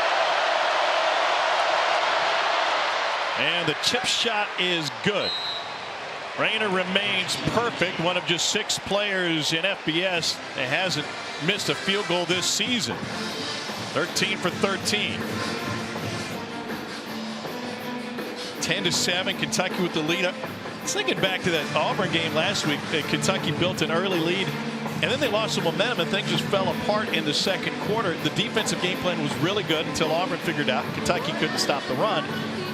But one key here for Tennessee is we haven't seen Dylan Sampson since that fumble. Yeah, the fumble, and then the run game kind of went away, right? And it struggled. And that's what Kentucky couldn't stop a nosebleed the last 2 weeks. So really surprised Tennessee got away from that. I bet we'll see Dylan Sampson more in the second half. I would expect Tennessee's got to start in the run game. They got to get things going there. This would be a momentous upset for Kentucky, and in terms of the college football playoff and the SEC race, the value of Kentucky just staying in this game and taking momentum into the halftime when you're an underdog like this. Yeah, I think it's huge, right? Because we've been around this program. They didn't seem very confident. No.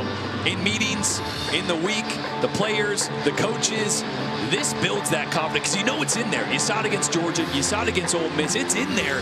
Last couple of weeks have really beaten them down. The injuries haven't helped either, but this is a team that's playing with a different kind of confidence today for sure. Yeah, somehow they've tapped into that, and it was doom and gloom when we talked to everybody around this team, not just midweek, but even here in Knoxville this weekend.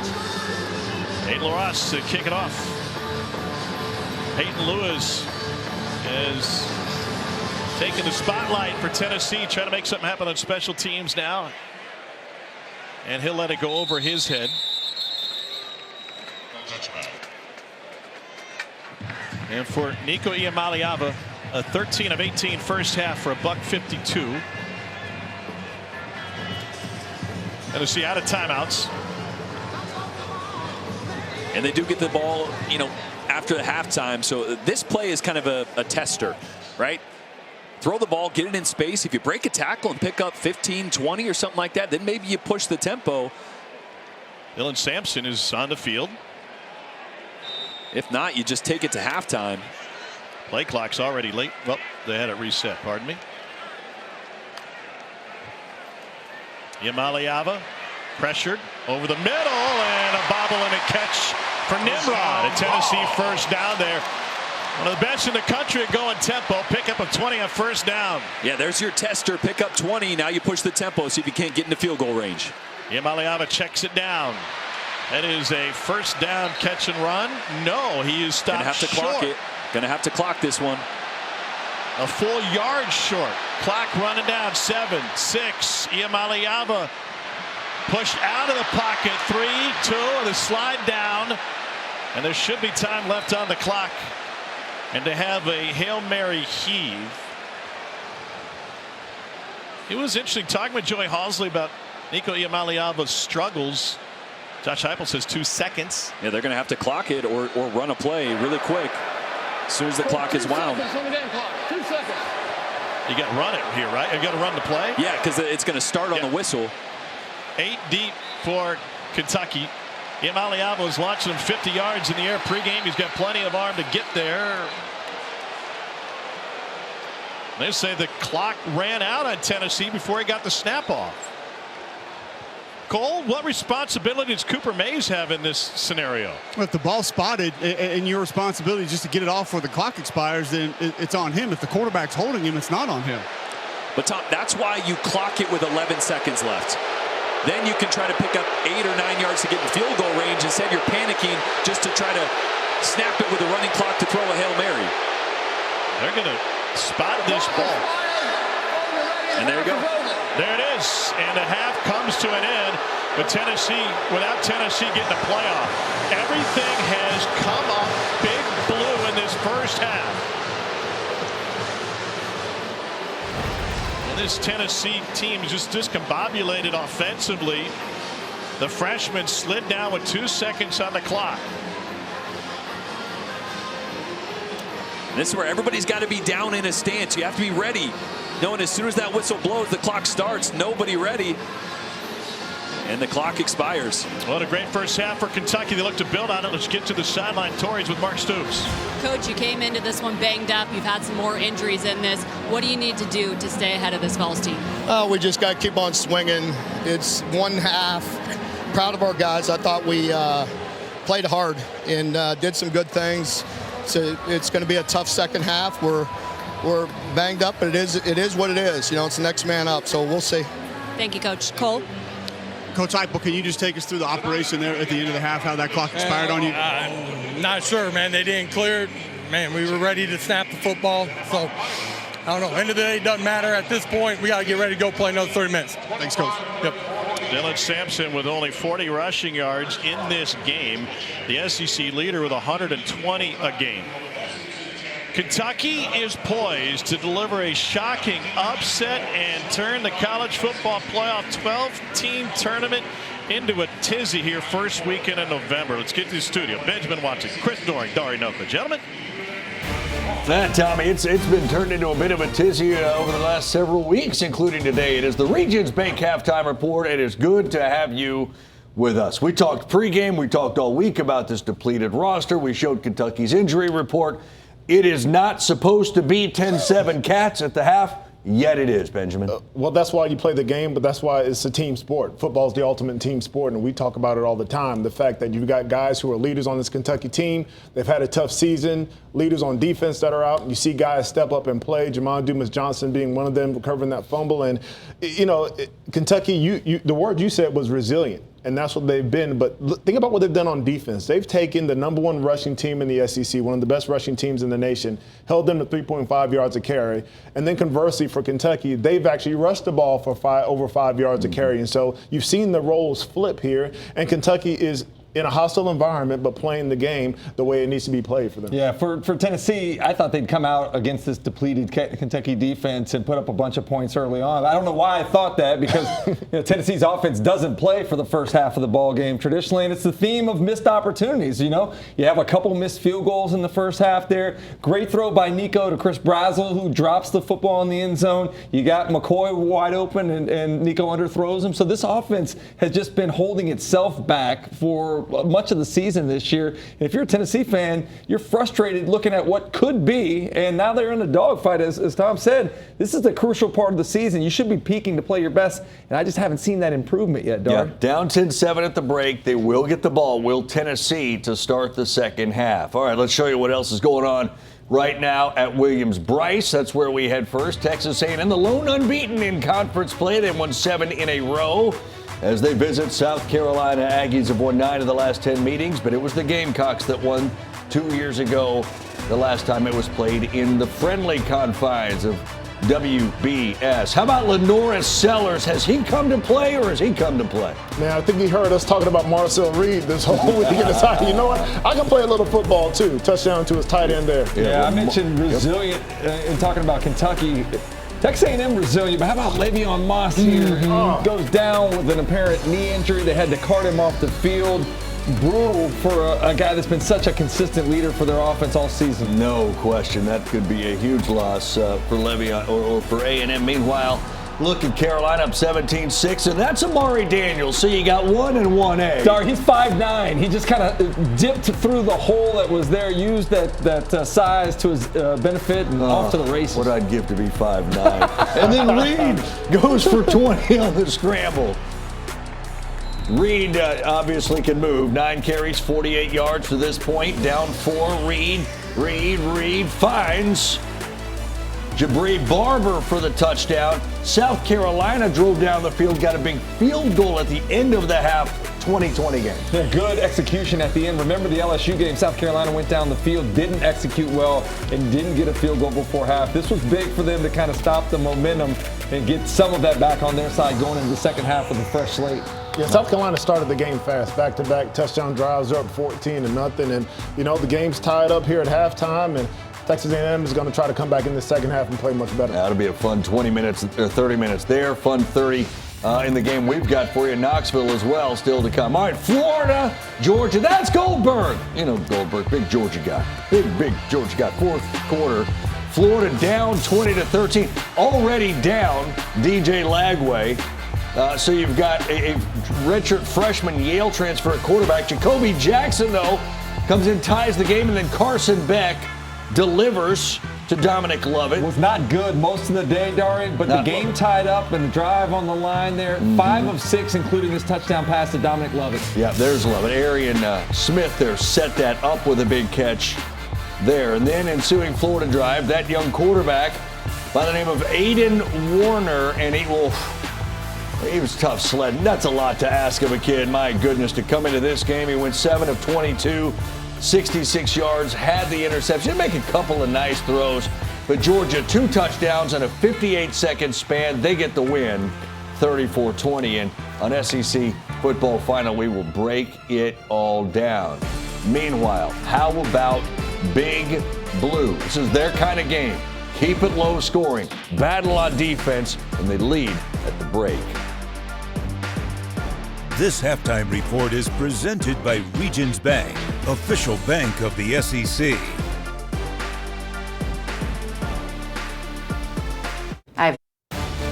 Welcome back to the Regions Bank halftime report. Dari Doring-Watson. All right, let's show you them doors.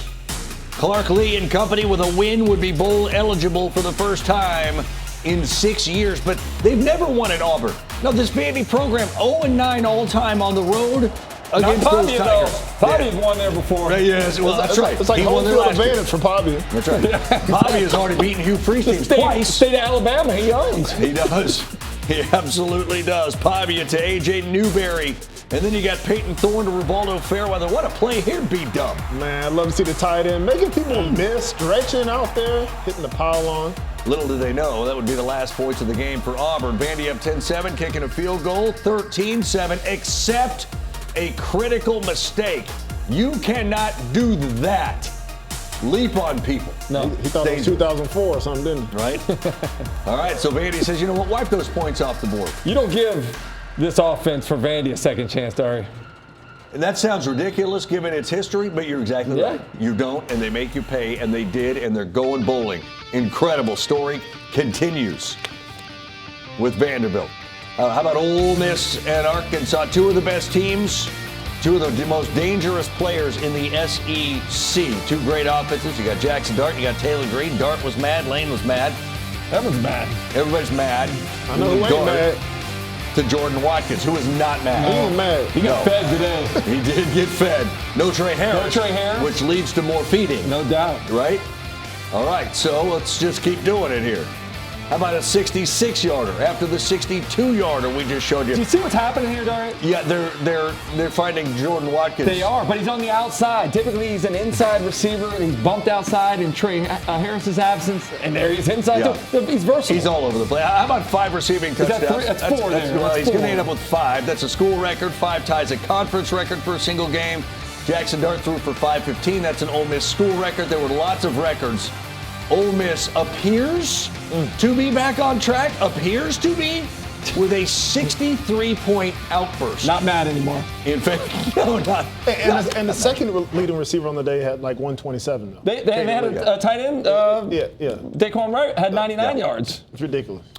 They were clicking. I'm like, do we get past all the concerns here? That's the key. Their offense was clicking again. We haven't seen it since they stepped into conference play, but they seem like they're getting a little more healthy. They didn't run the ball particularly well, but the offensive line blocked better. They had a ton of explosive pass plays, 12 of them for 15 yards or more, starting to get back to the offense that we thought they could be. And just wait till Trey Harris gets back. Clicking at the right time with Georgia on deck next week, man. Scary ball game for your dogs. Are we not going to talk about Vandy? No, go ahead. Go ahead and talk about because the Vanderbilt. doors are going bowling. I know. They're going bowling after 9 games. And again, they go on the road to Auburn, and the defense played well. I thought they got 3 sacks. You saw Diego Pavia lead this offense at critical times. They're going a 14-play, 75-yard drive late in that game in order to seal it. And so, look, Vandy played the game the way they need to do to win. They won the time of possession. They were perfect in the red zone. They minimized turnovers, and they made the big plays at the end of that football game. And they're going bowling. And you said it earlier. They weren't even concerned. It was like normal for them. And nor is that their final destination. They think they can go to the playoff. They have that. They do believe that because every game on their schedule they see is winnable. And frankly, why wouldn't it be? That's just a really good football team. All right, touchdown. Vols, it's the only one. But at least it came in the first half for the first time in 4 games. All right, now it's time for the get right portion of this Regions Bank halftime report, right? Mississippi State trying to break a 7-game losing streak. They had UMass in the building and fell behind 10-zip, but got it going. Michael Van Buren, touchdown pass. And then Johnny Daniels going to go for 36. This was what they needed. This is the equivalent of like celebrating putting the toilet seat down. Like, you're supposed to do that, right? You're supposed to beat UMass. Took them a second, but they got on it finally.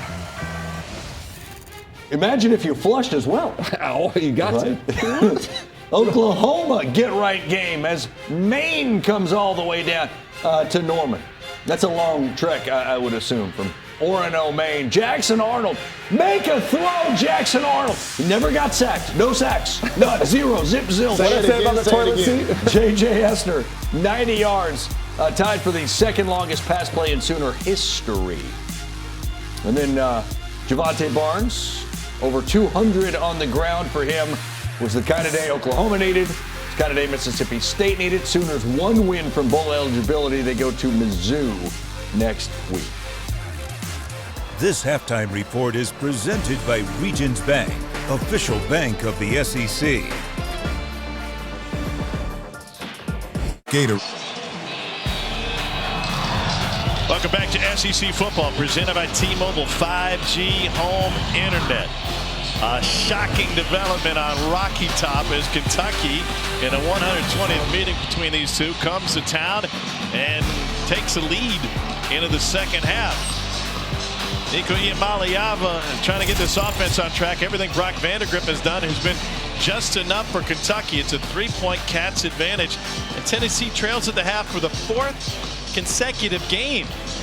They couldn't find offense in the previous 3 games in the first half. A touchdown here, a couple of passes off of wide receivers' hands in the end zones, but otherwise a generally incomplete performance by a top 10 team today. Yeah, I think it's one of the same things we've seen the last couple games, which these coordinators mentioned. Joey Halsley said, look, we've seen a lot of unscouted looks, things we didn't expect. That's kind of what we've seen in Kentucky. Kentucky defense is usually a 1-high, cover 3 type team on defense. A lot more cover 4, so 2 safeties. Tennessee's got to be able to run them out of that, and I think that's what we saw them not able to do, is get the run game going with Dylan Sampson after the fumble. And then finally, that drive they did finish out in the red zone. It was the run game that got them through there. So they got to get back to the ground, get Kentucky out of this too high shell, the cover 4 looks that they're seeing, and get back in rhythm. And to your point, even more confusing when you have a freshman quarterback there seeing those looks for the first time. Totally. And that's the benefit of the iPads on the sideline, right? You can make some in-game adjustments. I think that's why we saw them get a little more rhythm and tempo and finish that drive out towards the end of the half there.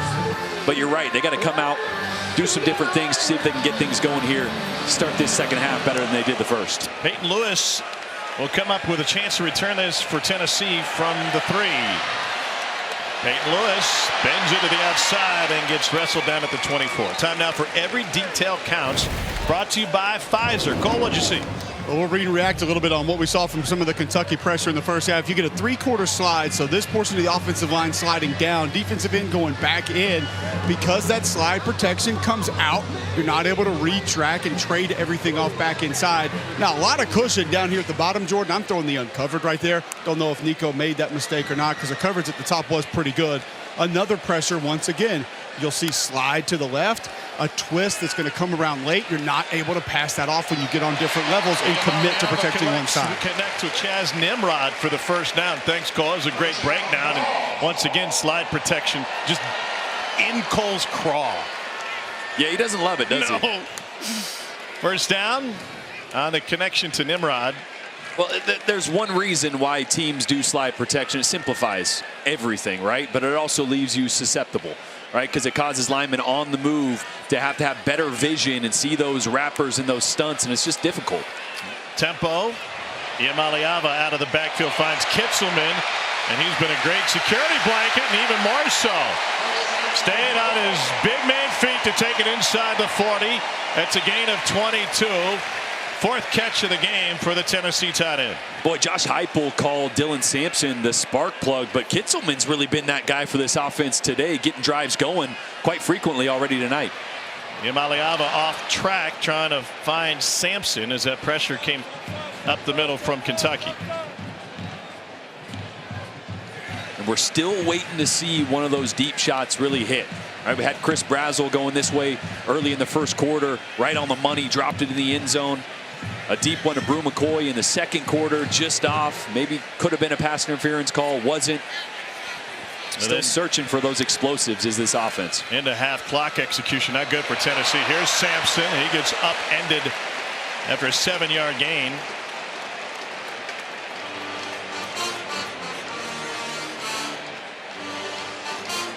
They're down 3. Billy Halsley, the offensive coordinator for Tennessee, just going pedal to the metal this half. There goes Sampson. Spins away. Spins again. And a first down run for Dylan Sampson. Gain of 14. Boy, John Campbell, right tackle, slow to get up. But watch this block coming across. Bam, getting the defensive end, or linebacker, excuse me, out of the way, blowing the hole for Dylan Sampson. Little slow to get up, but Dylan Sampson getting right back on track. Like we mentioned, didn't see much of him after the fumble heading this direction earlier in the first quarter. He is one rushing touchdown shy of the school record set by Gene McKever in 1929, the Bristol Blizzard. Sampson patiently waits for that one to open up. Khalil Saunders with the stop. Tennessee has struggled in the red zone tonight. Yeah, it's kind of what I mentioned, is being able to run Kentucky out of the too high shell, playing a lot of cover 4, which means corners are deep, 2 safeties kind of playing on the hash, trying to help out in the run game. Got to be able to get him out of that. You see here those 2 safeties close to the hash. How different is that, you mentioned, than what Kentucky has shown under Brad White? I mean, they've definitely showed it, but they're definitely more of a one-high type team. To the edge, batted down. Brazzell, the intended receiver. Fantastic closing speed by Tyrion Nichols. And that ball just a little too far inside, a little too far upfield, actually, from Nico on that one. That's that free access, right? With cover 4 comes space on the perimeter, trying to take advantage of it there. Just a little miss on the inside by Nico. Allowed Nichols to break it up. Big opportunity for the freshman from Cincinnati. Nichols seeing time tonight in front of this packed house on the road. They're down 7. That's Sampson in the backfield now. Iamaleava to the edge. And quickly, Mike Matthews is taken down by Zion Childress, and that'll bring up 4th down. Already, this Tennessee kicking game is 0 for 2. Max Gilbert has missed from both 43 and 40. That's some of the miscues we were talking about coming out of halftime. Couple missed field goals, couple drops, or potential touchdown passes broken up, and another kick here to see if Tennessee can tie it up. So a 34-yard attempt now from Gilbert. High snap. And this one's wide left. Special teams disaster tonight for the 7th-ranked team in the country. 3 missed field goals for the Volunteers in this high-flying offense has been absolutely grounded. High snap. caused the holder Jackson Ross to come out of his crouch, and the timing was never right. Gilbert 0 for 3. Tennessee 1 for 4 in the red zone.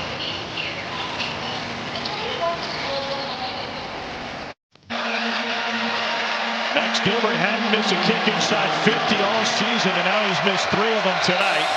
Kentucky with a lead on the road at number 7. Cats 0-22 with 1 tie all time against a top 10 Tennessee opponent on the road, and that's a nice 9-yard run. Tori, what'd you learn on the injury front? Yeah, Kentucky wide receiver Barrion Brown left this game in the first half with what was originally designated as a rib injury, but his x-rays came back negative, so they sent him to UT Hospital for a CT scan to see what else could be going on. He is there now and out for the rest of this game. UT Medical Center just across the river and a few miles up the road, or down the road, I suppose, and now second and short. That is a huge loss for Kentucky, and it suggests that it could be not just tonight, but if you got to take him to the hospital, unless he's got a Brady Cook comeback in him, may not see him again. Up the middle, a first down run for Jamarian Wilcox. Here's how the injury occurred.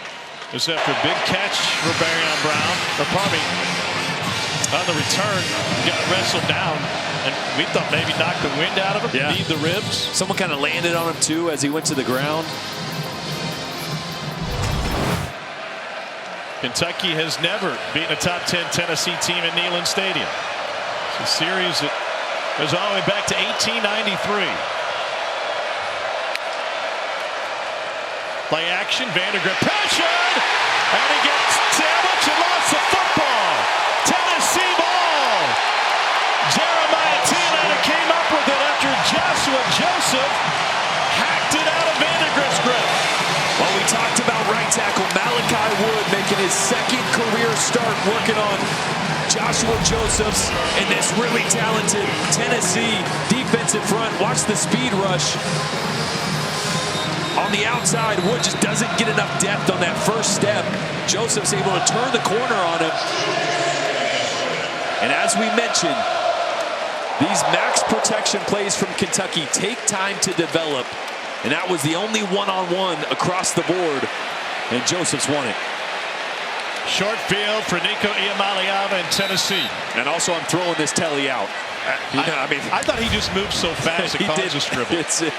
Oh, man. You draw like Cole drives. Iamaleava dumps it off, and Holden stays. Picks up about 5 on first down. Awful announcing is going to grab a couple of these telly draws and just be like, what's going on in the booth?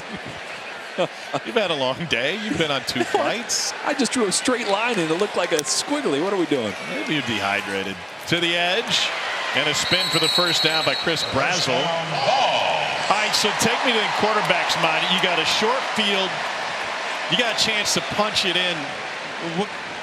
How key is the play calling from Joey Halsley here?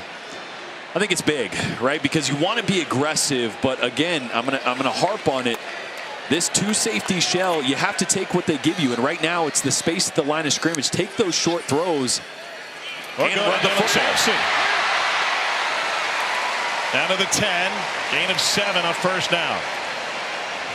And you can feel the energy in this building shift a little bit, and if Tennessee can punch it in here, this place is going to come alive. Sampson's got blockers,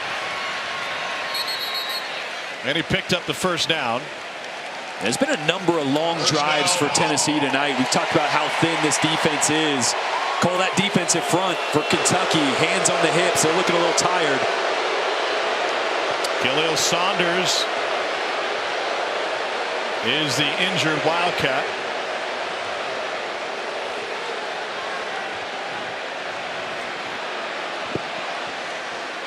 And we have not seen very good sportsmanship from the Tennessee student section tonight with the injured Kentucky players. Kentucky clinging to a 3-point lead.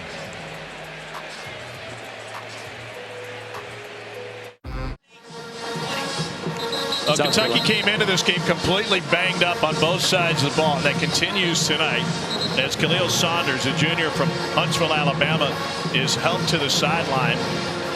Patterson, Mincy, and Dingle out on the offensive side coming into tonight, and since then Barrion Brown is out. He's down at UT Medical Center right now getting his ribs looked at. 5 key players out on the defensive side. Trayvon Ripka has been banged up tonight. Brad White trying to do it with smoke and mirrors, especially in the secondary. First and goal for Tennessee. They had to regroup after they broke the huddle. Handoff. Bounce to the outside. And touchdown, Dylan Sampson from 7 yards out. And he has tied the Tennessee single-season rush record.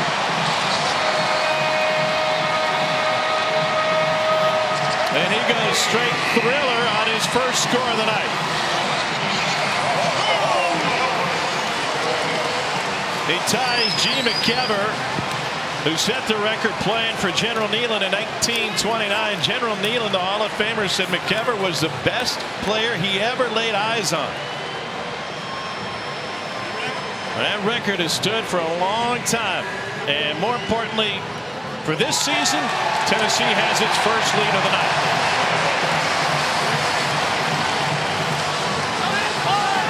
Boy, we've called Miles Kitselman's name quite a bit tonight for catching the ball in the backfield. Watch the block by the tight end on the left side that springs Sampson right here, working on Zion Childress. Watch this block. This is all effort right here. Mans him up, gets outside of him. And Dylan Sampson breaks the tackle of Jordan Lovett to do the rest. This is the Tennessee that we're used to seeing. The Tennessee that can be physical, that can run the football, break tackles. And keep in mind, it was set up by the strip sack that gave him a short field. And they only needed 28 yards to do it. I mean, everyone's used to seeing the high-flying deep shots from Josh Heupel, you know, a la 2022 with Hendon Hooker. Yep. That's not who this team needs to be. They can be a physical team that runs the football well because of this defense. And we're seeing that. And it's not who they want to be all the time. Even that potential is there. Just a huge statement drive from Tennessee. Volunteers finally over the century mark in rushing yards. After Kentucky got smoked by Jarquez Hunter, who ran for 278 against them last year. The same Kentucky defense which held all of Georgia to 262 yards on the ground. Sumo Kongbe back to receive the kick. And this one deep into the checkerboard. Let's take a look at Fansville. Brought to you by Dr. Pepper. This was the crowd coming in to Neyland tonight, and trust me, they got started early. They're ready to rock and roll. As the dark mode is activated of all ages. You have the Teenage Mutant Ninja Turtles in the house. Smokey with a shower cap. It took them a while to give them what they wanted with the first lead of the game. Number 7 Tennessee. A whistle before the play got off. Vandegrift still got some contact. Yeah, late snap there by Eli Cox. Ball start, offense number 73. Not so sure it was 73 or everybody except for Cox on that play. Please reset the clock at 8:28. 8:28.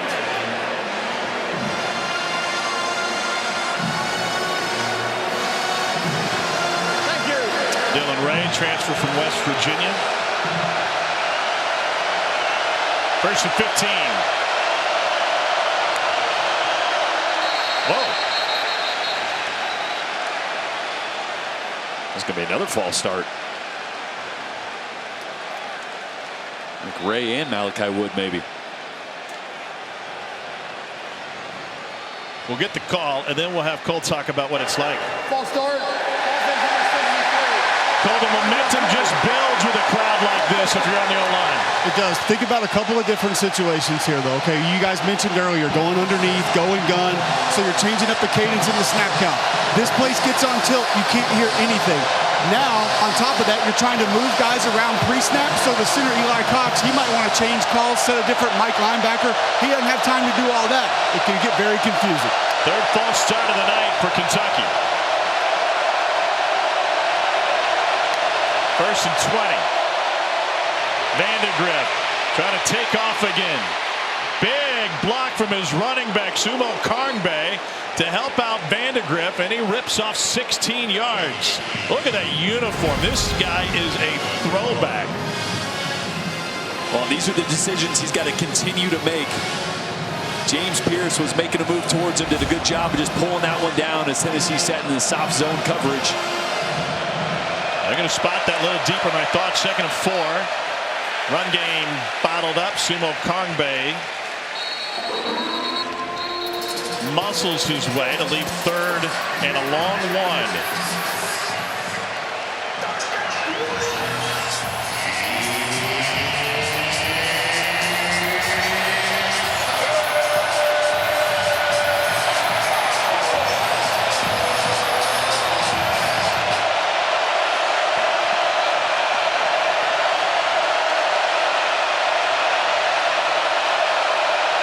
Out of the gun.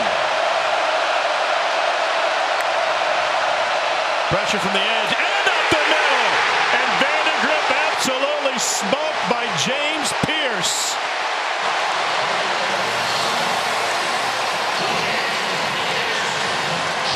Boy, here's your slide pro, Cole. Look at the line just sliding this way, and you forget, oh, James Pierce is right there. Why are we sliding away from the best player on defense? No one blocks him there. Brock Vandegrift saw the headlights of a Mack truck. Third sack tonight for Tennessee. Jermon McCoy back to receive this punt. He stands inside the 30. Another beauty from LaRosse. It drives McCoy all the way back to the 11. Flag down. The return takes out to the 16. Be a block in the back likely against Tennessee, and that'll back up the Volunteers. But man, when they open it up and go full throttle. And that's why me and Cole were talking about the slide protection being such a problem, because if there's not an overload, you shouldn't slide. During return, block in the back, receiving team number 24. That's the business of goal. First down. So that time, no real overload, no real blitz. Kentucky slides anyway. Tennessee makes a big play. Dark mode activated. Now momentum activated for Tennessee.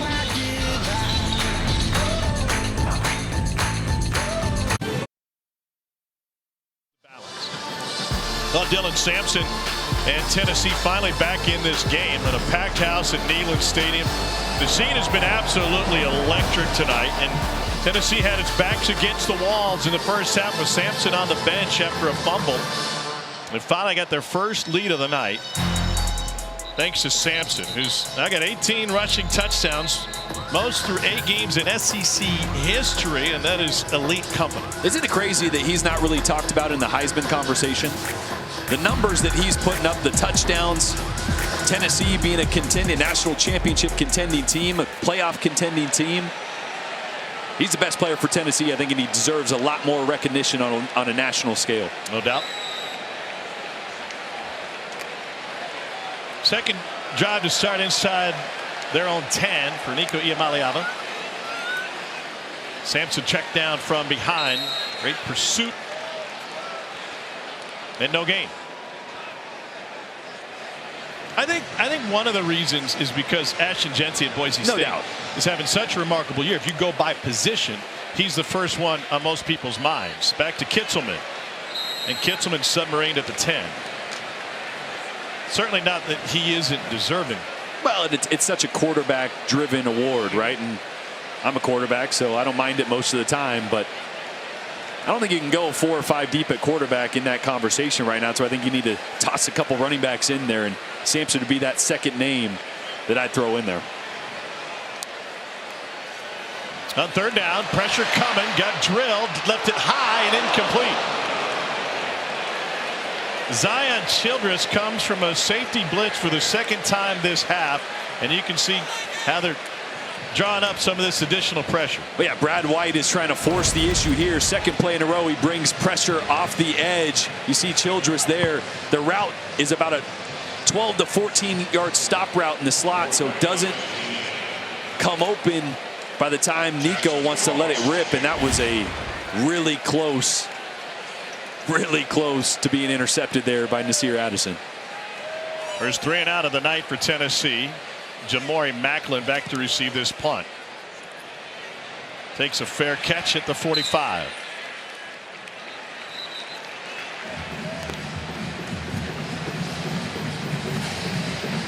Kentucky trailing by 4. 5:27 to go in the third quarter.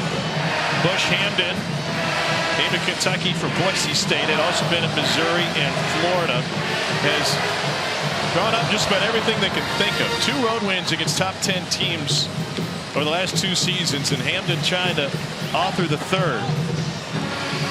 At some point on this drive, they got to find Dane Key. Just the 1 reception for 17 yards on that catch down the sideline. With Barion Brown out, Gavin Wimsatt in there now. Wimsatt played the second half against Auburn. They wanted to use him as a spark in the first half, but the first 2 drives went really well. Handoff to Jamarian Wilcox. So now Tennessee's going to see a completely different look at quarterback.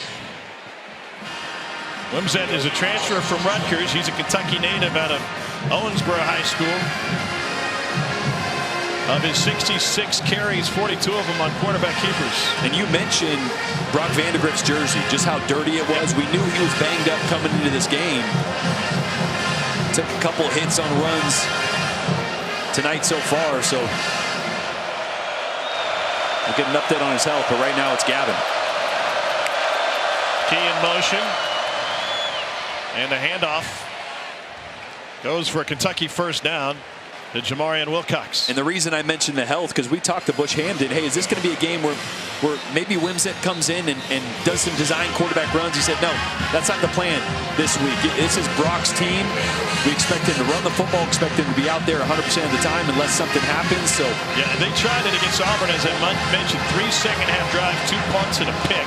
Yeah, he finished the game 3 for 10 for 34 yards. Again the handoff, and Jamarian Wilcox rips off a nice gain. So all of a sudden, you've been seeing fastball the entire time from Vandegrift. You get a changeup with Wimsatt in the game. Obviously, Tennessee has prepared for both quarterbacks, but it's a completely different look. Yeah, and you just have to flip the switch in a different way now from drive to drive. So instead of those ends thinking about rushing the passer, now you're thinking about zone read and having contain. Wimsatt gets tripped up but gets forward, and that's going to leave 3rd and inches. Kentucky trying to go back to 2011, dial up a Matt Roark with a running quarterback here. 3rd down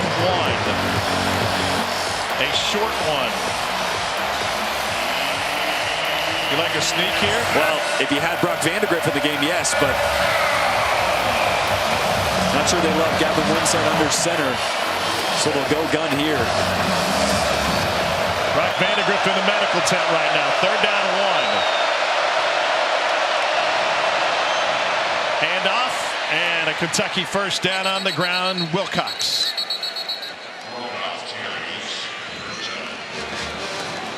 Tori, what do you got on Brock Vandegrift? Yeah, he's in the injury tent right now. They've got him designated with a head injury and questionable to return. He was a sack up the middle when James Pierce came crashing in on him. Meanwhile, Tennessee's got some guys banged up. David Hobbs has signaled that he needs to come out the next play. 6th play of this drive. All of them so far have been on the ground. That was the hit that Vandegrift took on the strip sack that led to the short field for Tennessee. Again, another run. 6 play, 6 run, a gain of 2. Now we're going to see real quick how much offensive coordinator Bush Hamden trusts his quarterback out there to throw the football. We know the element he provides in the run game with his legs, the zone read stuff. But at some point, going to have to take a shot downfield in man coverage, see if he can't come down with it.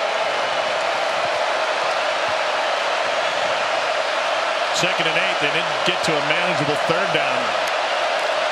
Safety sneaking up. Wins it. Keeps it himself. Thielander the stop. And now kind of no man's land from a passing standpoint. Yeah, no man's land. You're kind of, would you set yourself up and go for it on 4th here, down 4? Right, a field goal definitely makes it a 1-point game, but we've already seen Mark Stoops roll the dice a couple times. If it's a run play here, I would suspect they're going to go for it on 4th. If not, we'll see what Wimsatt can do with his arm. Sumo Karngbe now in a running back. Pressure coming, gets rid of it quick, it's picked up! It's Will Brooks! And this will be Will Brooks trying to make his 2nd pick 6 of the year, and it's dragged down by Wimsatt. 3rd pick of the year for Brooks.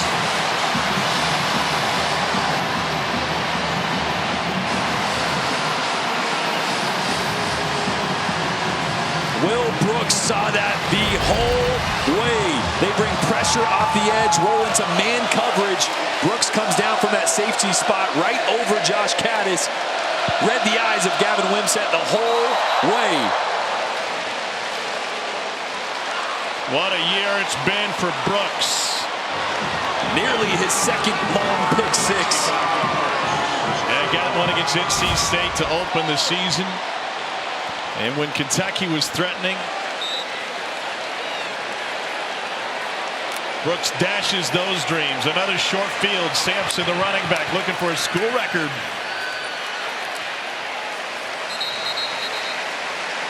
Four-yard gain on 1st down for Dylan Sampson. If Tennessee holds on to the win this thing, and if Sampson gets another score, Josh Heupel will, I'm sure, give a very interesting answer about Sampson spending a good chunk of the 2nd quarter on the bench. On 2nd and goal. Iamaleava to the end zone. Caught. Miles Kitselman. Sampson the decoy that time, and it's a 6-yard strike.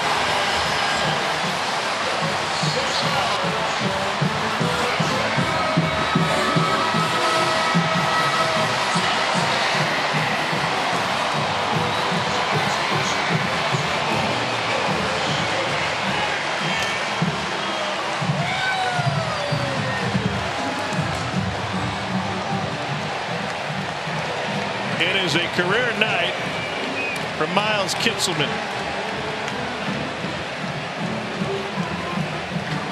3rd touchdown of the season for the Tennessee tight end. He didn't have a single score when he was at Alabama.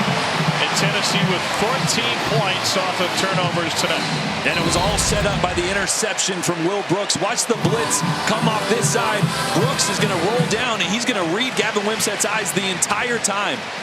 Out of the corner of his eye, comes up, sees the hitch route by Josh Caddis. Does the rest with his legs to set up the short field. And once again, the defense coming through. And Miles Kitselman actually with a great adjustment. This is supposed to be a throwback. Look at him in your screen right there. He was looking for the ball to go to the other side of the field. But because of the pressure chasing Nico Iamaleava, he reroutes, and it's a great 2nd reaction play by Nico and Kitselman.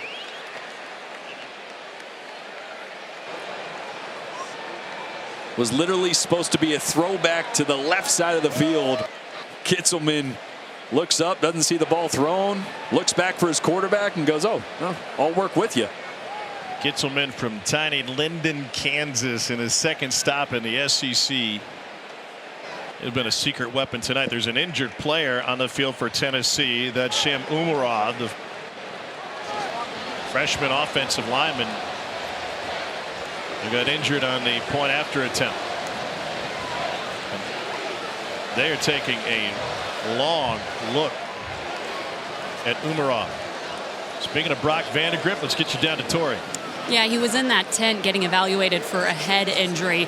Trainers asked for a towel to cover up his head, and then 2 of them walked him into the locker room, so he is no longer on the field right now. That is not a good look for Brock Vandagriff. That is not a steady gait as he heads back And that came on a blitz. We talk about slide protection a lot.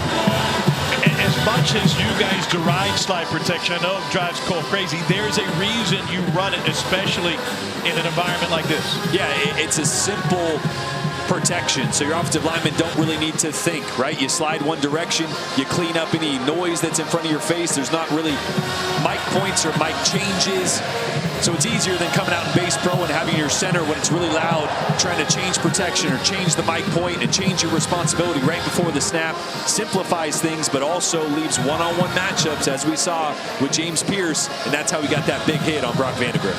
Umarov helped off, and only that left arm steady.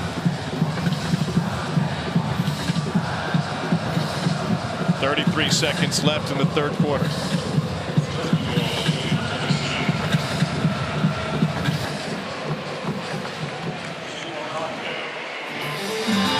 Demi Sumo Kongbe back to return for Kentucky. They had good momentum on the run game with Gavin Wimsatt. They also have a very talented freshman, Cutter Boley, who saw time late in the Florida game. Kentucky does, who's more of a true drop back passer. More on that in a moment, but now word from Academy Sports and Outdoors. Fun, memories, friendship. We're here for all of it. Here for the big moments and the small ones too. We're here for unforgettable triumph, momentary misfortune, and the impromptu throwdown. We're out here each day, chasing something great. Call it adventure, call it play, we call it fun. Academy Sports and Outdoors. Have fun out there.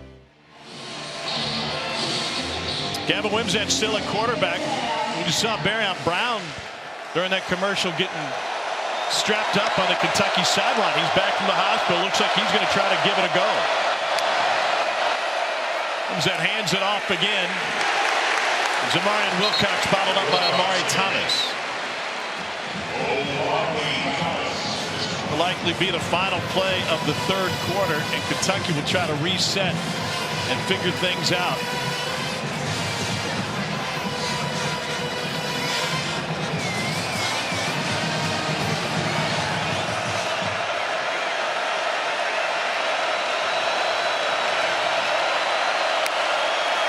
They get to play off before the end of the quarter, and Wilcox with the carry.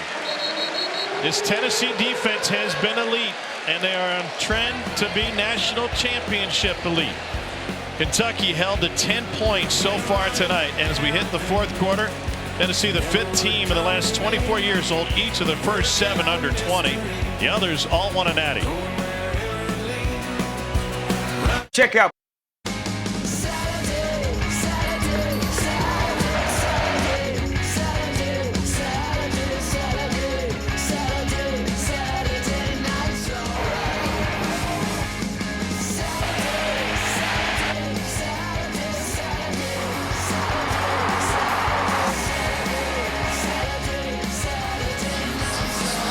Saturday Night Fighting has taken Barrion Brown to the hospital and back.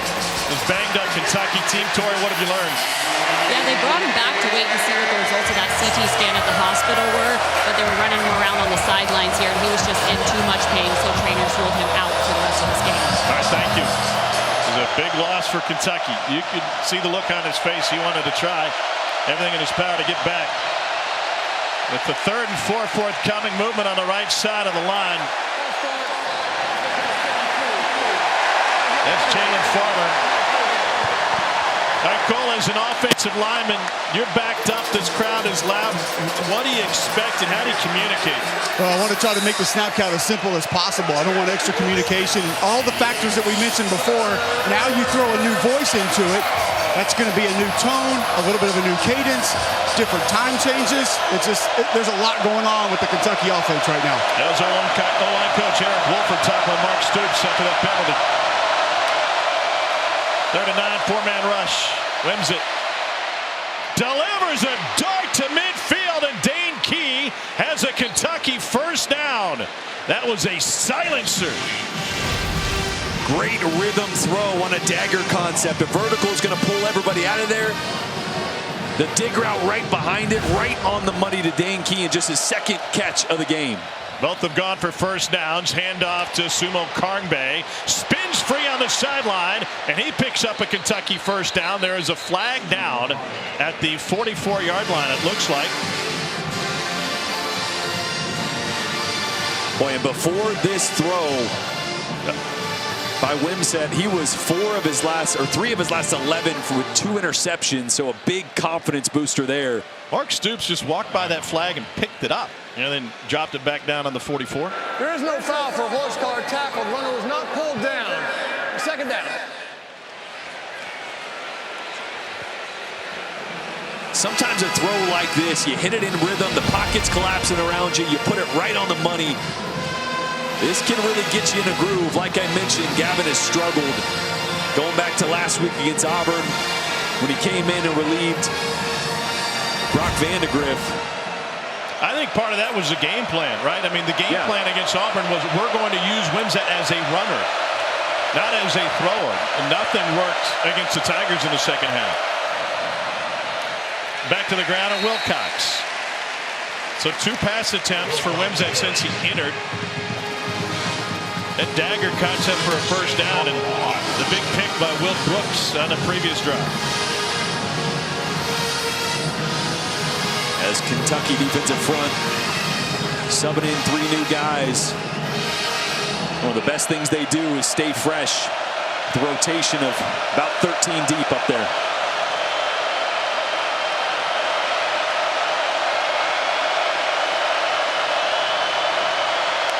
Here comes pressure. Wimsatt stands tall. Man coverage to the corner of the end zone. It is caught. Touchdown, Jamari Macklin. The transfer from North Texas finds his first score of the year, and he comes up big in his 4th quarter in Neyland.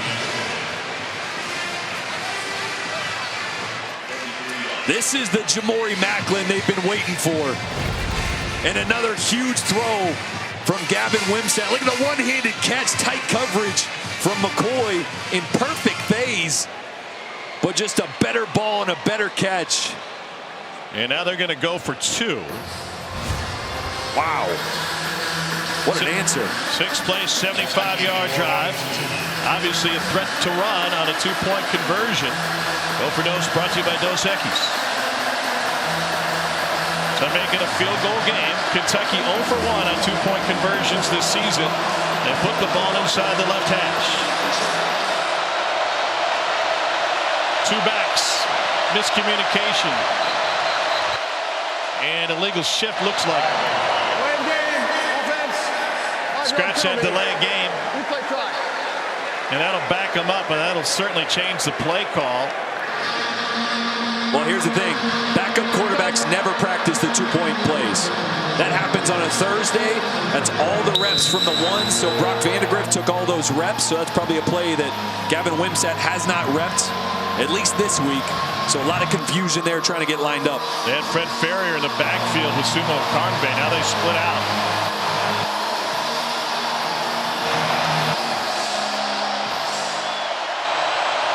Sumo Karngbe motions to the backfield. Pressure from the edge. Sumo Karngbe picks it up, wins it into the end zone. It is caught for a 2-point conversion. It's Macklin again. There is a flag down.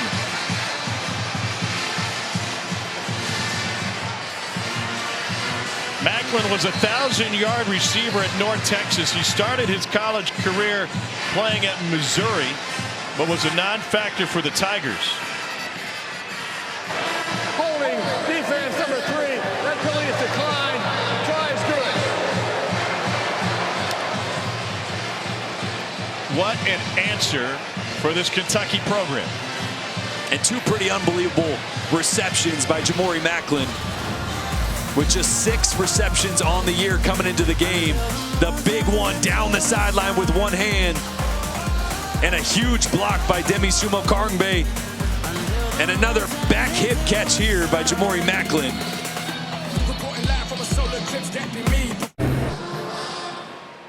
Well, Kentucky has never knocked off a top 10 Tennessee team here at Neyland Stadium. And They've played 119 times altogether, no matter the location.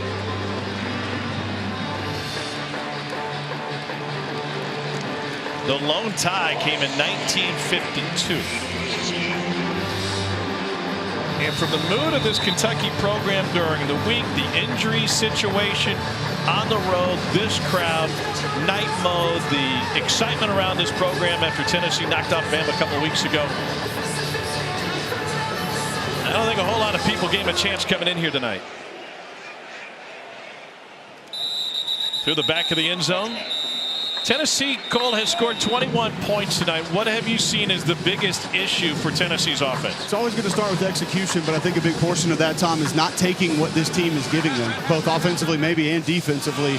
Free grass. If it's there, you got to take it. Coverage has been off. You don't throw the uncovered. You've had light boxes. You don't commit to the run game for entire drives. To me, that's pretty much been it. I think that hurts, too, not having Squirrel White out there 100% healthy. We've seen him a little bit tonight, but he's that guy you can get the ball out to in space when the defense gives you a lot of cushion at the line of scrimmage. Iamaleava rolls the pocket, goes against the grain and incomplete. Trying to locate Brew McCoy, and McCoy's got to come out of the game. McCoy looks a little banged up. He's that other guy that you want to get in space. We've seen him with a couple nice catch and runs already tonight. He didn't go to the tip, but he went straight to the bench. On 2nd and 10. Hitch route. Complete to Dante Thornton. And there it is. It's exactly what Cole and I have been saying. Just those hitch routes, right? You go from 2nd and long to a 3rd and manageable with an easy pitch and catch. Again, it's not Dylan Sampson in the game, but Peyton Lewis at running back. Iamaleava over the middle. Dropped. Chaz Nimrod had that one, and that was likely 6 for Nimrod. I don't think it's a stretch to say that's the 3rd would-be score dropped by a Tennessee receiver tonight. Yeah, it would have been. And this is a really tight window. I think it's Jordan Lovett coming across the field right there. So the second 3 and out for Tennessee. Maybe got a hand on it. He get his left hand on it. Not sure. Either way, Nimrod should have had that one and should still be running. You mentioned the injury to Squirrel White, which has had him limited. Macklin back to receive this one. He was huge on that last drive. It's a knuckleball. And it checks up out of bounds. We'll see where they spot it. We are in the 4th quarter of a rivalry game, with a trophy on the line behind the scenes and much more on the line for Tennessee tonight.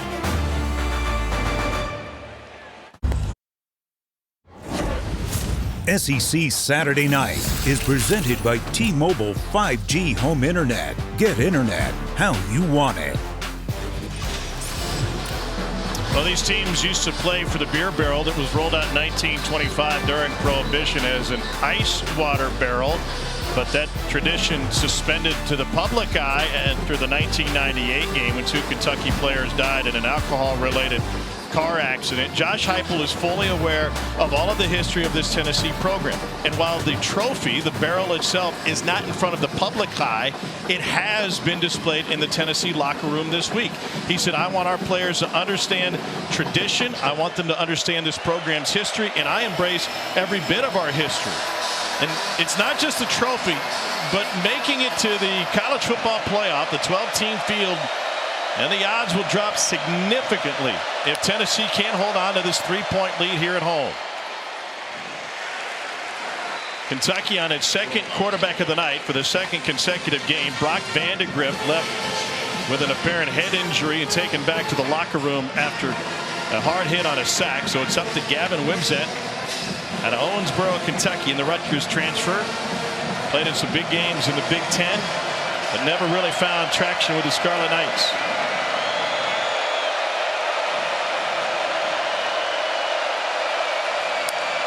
Second and 8.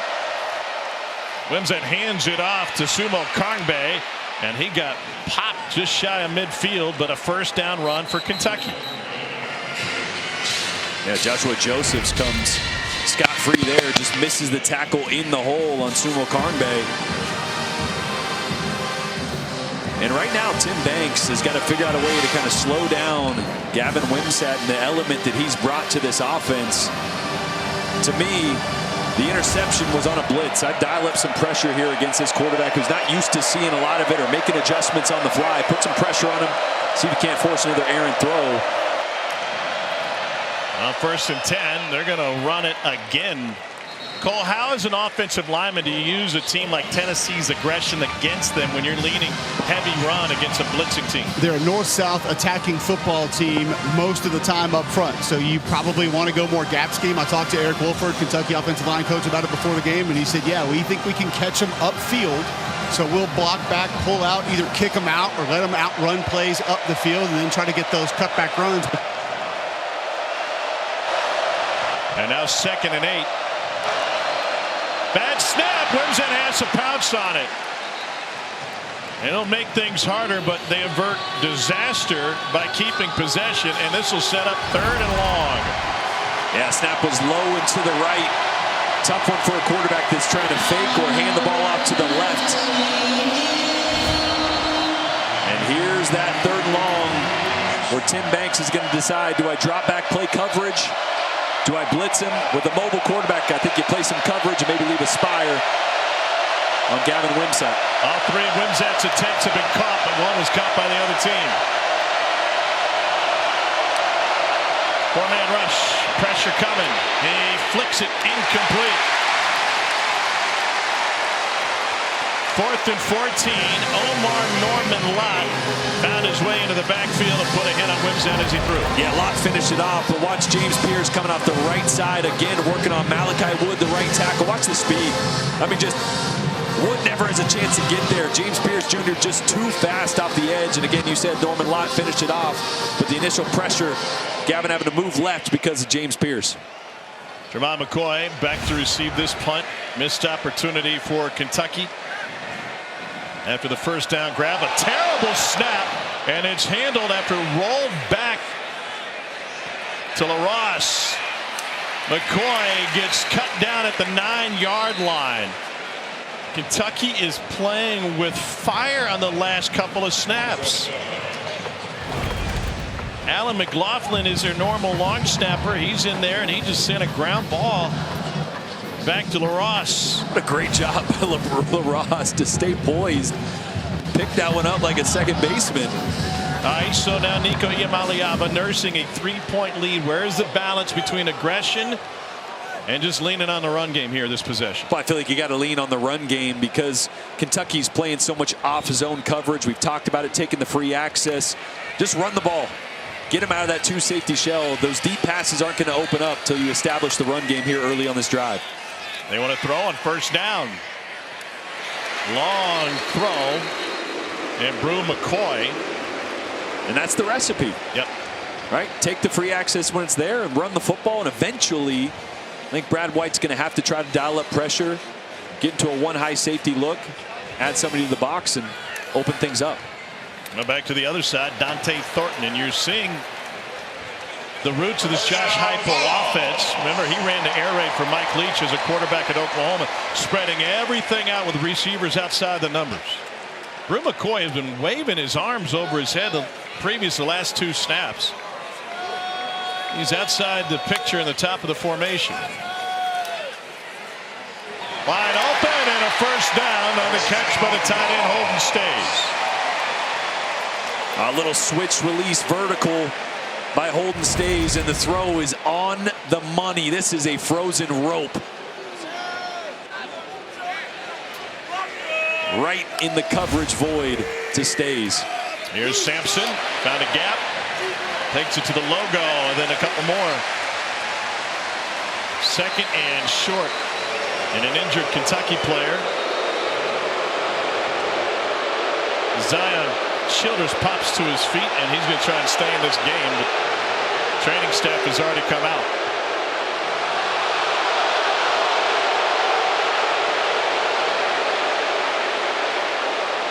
Zion Childress has done nothing in this game tonight to suggest that he wants to stop play by feigning an injury. What these Tennessee fans aren't seeing is that he got landed on there. He laid on the ground without getting up, tried to pop up, and that young man was setting the edge of the defense on the 7-yard line in the first half. Hit a pick 6 in the Georgia game, a near win for Kentucky. Remember, they had the Bulldogs on the ropes, but opted to punt it away on a 4th down late in that game. Then the Ole Miss game on the road, Kentucky went for it on 4th down and turned into a play that won the game. They're already light on the back end, missing some key starters back there, including DJ Waller, who was a scratch tonight. And this is where, on 2nd and short, with some time to think about it on the sideline, is this where they dialed up that shot play that we've been waiting for? Kind of one of those free plays, right? If you miss it, it's still 3rd and less than a yard. Joey Halzle was talking about the best deep ball throwers he's coached. He pointed out Dylan Gabriel. He just had amazing touch there at UCF. Play action, looking to go deep. Oh, Iamaleava somehow escaped. And he scrambles for the first down. That was very nearly a tomahawk strip sack. And Iamaleava somehow sidestepped it. Well, Rayner working on the left side, the blind side of Nico, and he almost got there. That's where you worry about that ball, too. And here goes Sampson. Stutter step and a change of direction and a first down. Back-to-back runs for Tennessee. But like I suggested, they tried to dial up a double move there. Nico saves it with his legs. Now they're back in rhythm, giving the ball to Sampson. Trying to extend the lead. It's about midway through the 4th quarter. Sampson bottled up, doesn't make it back to the line of scrimmage. Alex Safari with the stop. I asked this question early 2nd quarter. Would this limited Kentucky defense have enough gas in the tank to close this thing out in the 4th quarter? And the injuries have certainly taken their toll. Yeah, they're testing the stamina. Trayvon Ribka, he's been banged up. He's in there. Deion Walker's not in there right now. This defensive front, secondary sure are thin for Kentucky. And Iamaleava goes the opposite way. It's a 4-yard scramble. Zion Childress coming back in the game. And Tom, he was yelling at the Kentucky training staff over on the sideline. They were making him run up and down the field, kind of trying to test it out, make sure he was healthy. And he was right in their ear trying to get back in the game the last 2 plays. Yeah, I'm not doubting that guy. Not 1 minute. Senior from Houston, transferred in from Texas State. Was a captain on his team last year. 3rd down 7. Iamaleava running out of space, and he delivers on a dime. What a pass to Dante Thornton. And a Tennessee first down. A.Q. Hardaway was all over him. Well, a little dash pass, so just moving the pocket, sprint out right. Thornton initially on a curl route, but follows his quarterback to the sideline. Great accurate throw. Sampson gets a couple off the right side. Tennessee's only batting .500 in the red zone tonight. 3 for 6 with 3 touchdowns, but 3 missed field goals. Does that play into the mind of Joey Halzle? I think it Josh does. Heupel? You want to get 6 here, right? A field goal puts you up 6 points. You'd rather get a touchdown here. Kicking game had been consistent prior to tonight. Sampson ripped down by Deion Walker. Walker Jr. from Detroit out of Cass Tech. He was high on a lot of teams' draft boards. Boy, one of the best in the country when he turns it on. I think consistency down in and down out has been a little bit of the issue. Playing a lot of snaps tonight, the big man is, and making his impact felt there. Volunteers looking at a 3rd and 7. Be about a 31-yard field goal. And remember, Gilbert missed from 34. Play action, sling to the outside, catch made, and a first down gain by Brew McCoy. McCoy left the game earlier this drive after he took a shot to the face, probably the previous possession. And now he's got a 7-yard gain and a first down. Yeah, and the reason that works there is how quickly Iamaleava was able to get the ball out of his hands into Bru McCoy. With a catch and advancement for a first down. The previous play is under review. No wonder they think maybe he stepped out of bounds before he picked up the first down. Again, how quickly that ball gets out there allows Bru to have at least a couple yards of separation. That left foot goes out. You know, it really depends, because that would be right at the marker, I believe, for the first down. His left foot goes out right at the 6-yard line, which is kind of where the marker is. The ball is in his left hand ahead of it, that left foot. Obviously, that angle doesn't do justice, but After further review, the ruling on the field is confirmed.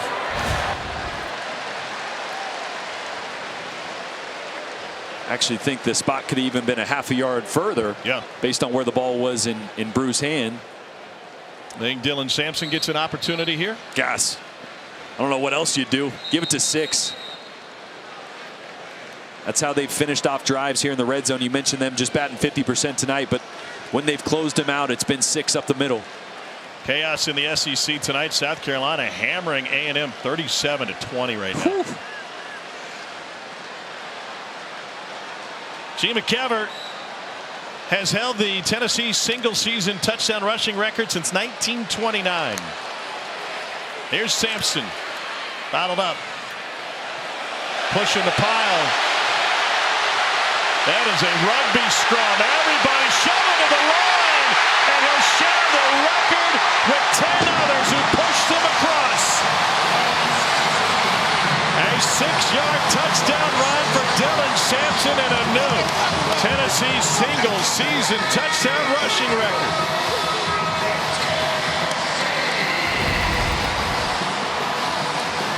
This is just pure want to. Sampson gets stopped around the 3 or 4 yard line. Carriage jumps in there, and then 3 or 4 other linemen, and then the entire team pushes him across the goal line. And he surpasses the record set by the Bristol Blizzard, Gene McKever, who was the first ever All-American in Tennessee football history back in 1929. And Dylan Sampson might be the most recent All-American after the season he has put together today. A 13-play, 91-yard drive, and a new record holder for Tennessee. Sampson with his 19th of the year, and the Volunteers extend their fourth quarter lead.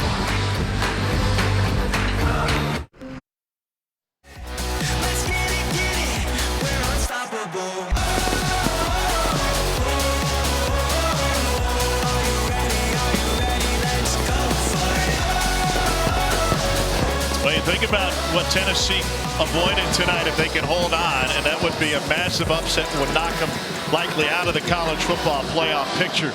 But the opportunity then, with an at-large bid, to host a playoff game in this place. What an advantage, right? There's few places they create this type of environment, they create that much of an advantage. That sure be cool to see. Seeds 5 through 8 will host a first-round game. Tennessee has a major game left on its schedule against Georgia. And then it gets into all of the other permutations of what it would look like. Here's Sumo Karnbe.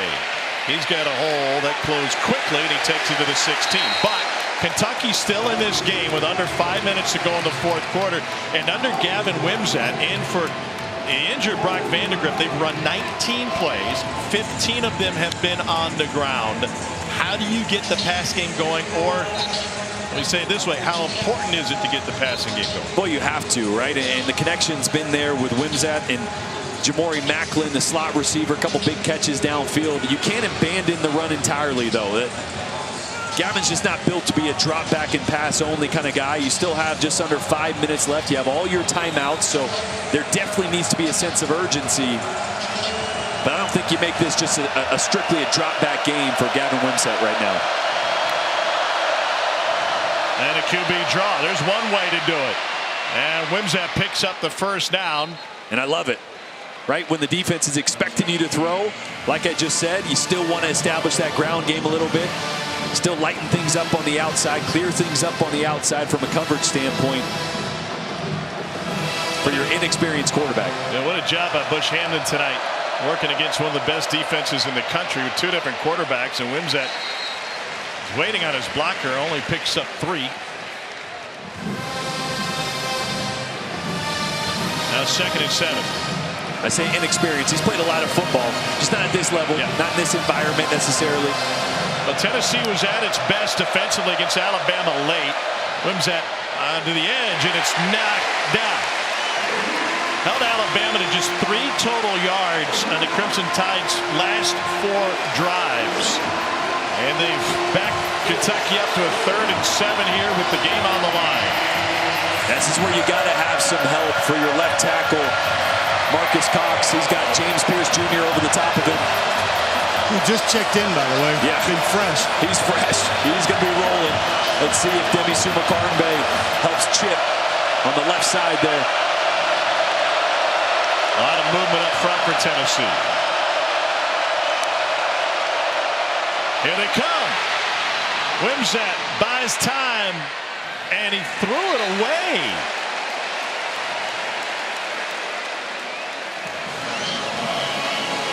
Well, you stack the line of scrimmage, you get everybody to slide towards James Pierce, and you bring blitz off the right side. And again, I said inexperience. He's played a lot of football, the transfer from Rutgers, but not in these type of moments. You can't throw the football away there. Stay on the field for 4th down, under 4 minutes to play. And it's 0 for 1 on 4th down tonight. Dane Key at the top of your screen.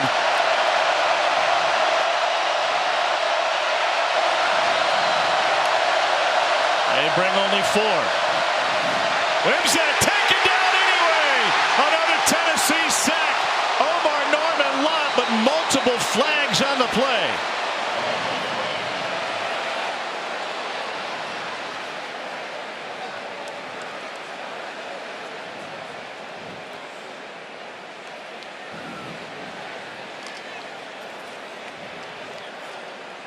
Personal foul, face mask, defense, 15-yard penalty from previous spot, automatic 1st down. And Kentucky saved by a face mask. It felt like the face mask wasn't necessary. Boy, so unfortunate. As, I don't know. It was clear from the other angle, but he was already being taken down. It's the 4th 1st down via penalty. There it is at the end. 4th 1st down via penalty for Kentucky. It's such a good rep by Norman Lott. Blew up the left guard. And again, like you said, the face mask was after he was already down, essentially. Wimsatt goes deep and incomplete. 3:35 to go. Tennessee with a 10-point lead. Well, really lucky that one did get intercepted. Gerard McCoy was right there. Ball just a little high for him.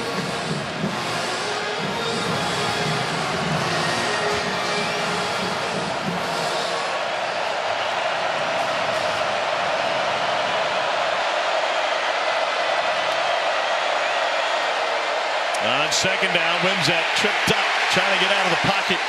And they'll leave 3rd and 10. And he is just taking a beating. David Hobbs that time. You can't put yourself in this situation against a defensive front like Tennessee. Outside the tackle box, the pass went beyond the neutral zone. There is no foul for intentional grounding. Where they can just pin their ears back, knowing you got to throw the football. You just put too much stress on your tackles. With James Pierce Jr. and Joshua Josephs with wide splits and two-way goes. Wimsatt hasn't completed a pass this possession. Ball's got to get out of his hands quick here. Tennessee's going to drop out of this. They came last time. Everybody moved on the left side. Wimsatt had just gone to the line and made a check. Cole, what's that communication like? It's not happening on a 3rd and long against this crowd. You're just not going to be able to do it.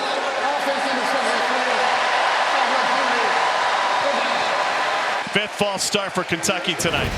I said it before, but could you imagine 3rd week in December, a playoff game in this building? Think they'd run the dark mode back? I'm telling you, I've stood right next to 2 feet away from one of my teammates on the sideline of this stadium and not been able to communicate with one another. It is deafening when they get it going.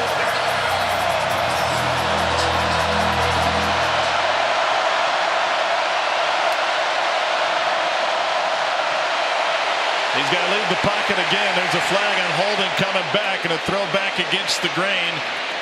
And Hardly Gilmore, the fourth, taken down. Malachi Wood asked to try and get in the way of James Pierce. That is a tough ask for the redshirt freshman. Holding, offense number 71. It's just cruel, right? Because time and time again, you're getting beat with the speed by James Pierce on the outside. He sets it up and then beats you back inside here, working on Malachi Wood, who gets a great jump that time. Just one step upfield, beats you inside. Again, when a talented pass rusher like that can get width and pin his ears back, you got no chance. And that freshman's head must be spinning. Hey, what you got here, Tom, on third and thrown to the duck pond. See if somebody can run underneath it. Late ad for Tennessee, and Josh Heupel's got to use a timeout. Timeout, Tennessee. First timeout of the half. They may have only had 10 on the field. This will be a 30-second timeout.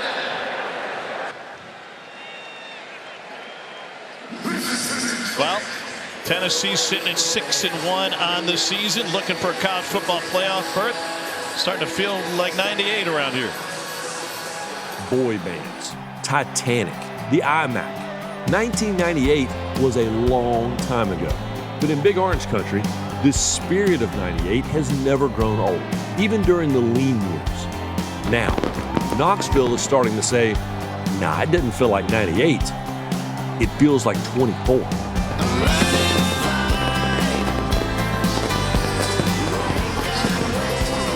Well, Ryan McGee knows full well the power of 98. Then you had a decade of dysfunction. There's even a book written about it. Josh Heupel shows up. They start putting together win after win after win, and maybe a Hendon Hooker injury. Things turn out a little bit differently a couple of years ago. But now they're poised with an elite defense to stay in games against big-time opponents. See if they cut Pierce loose again.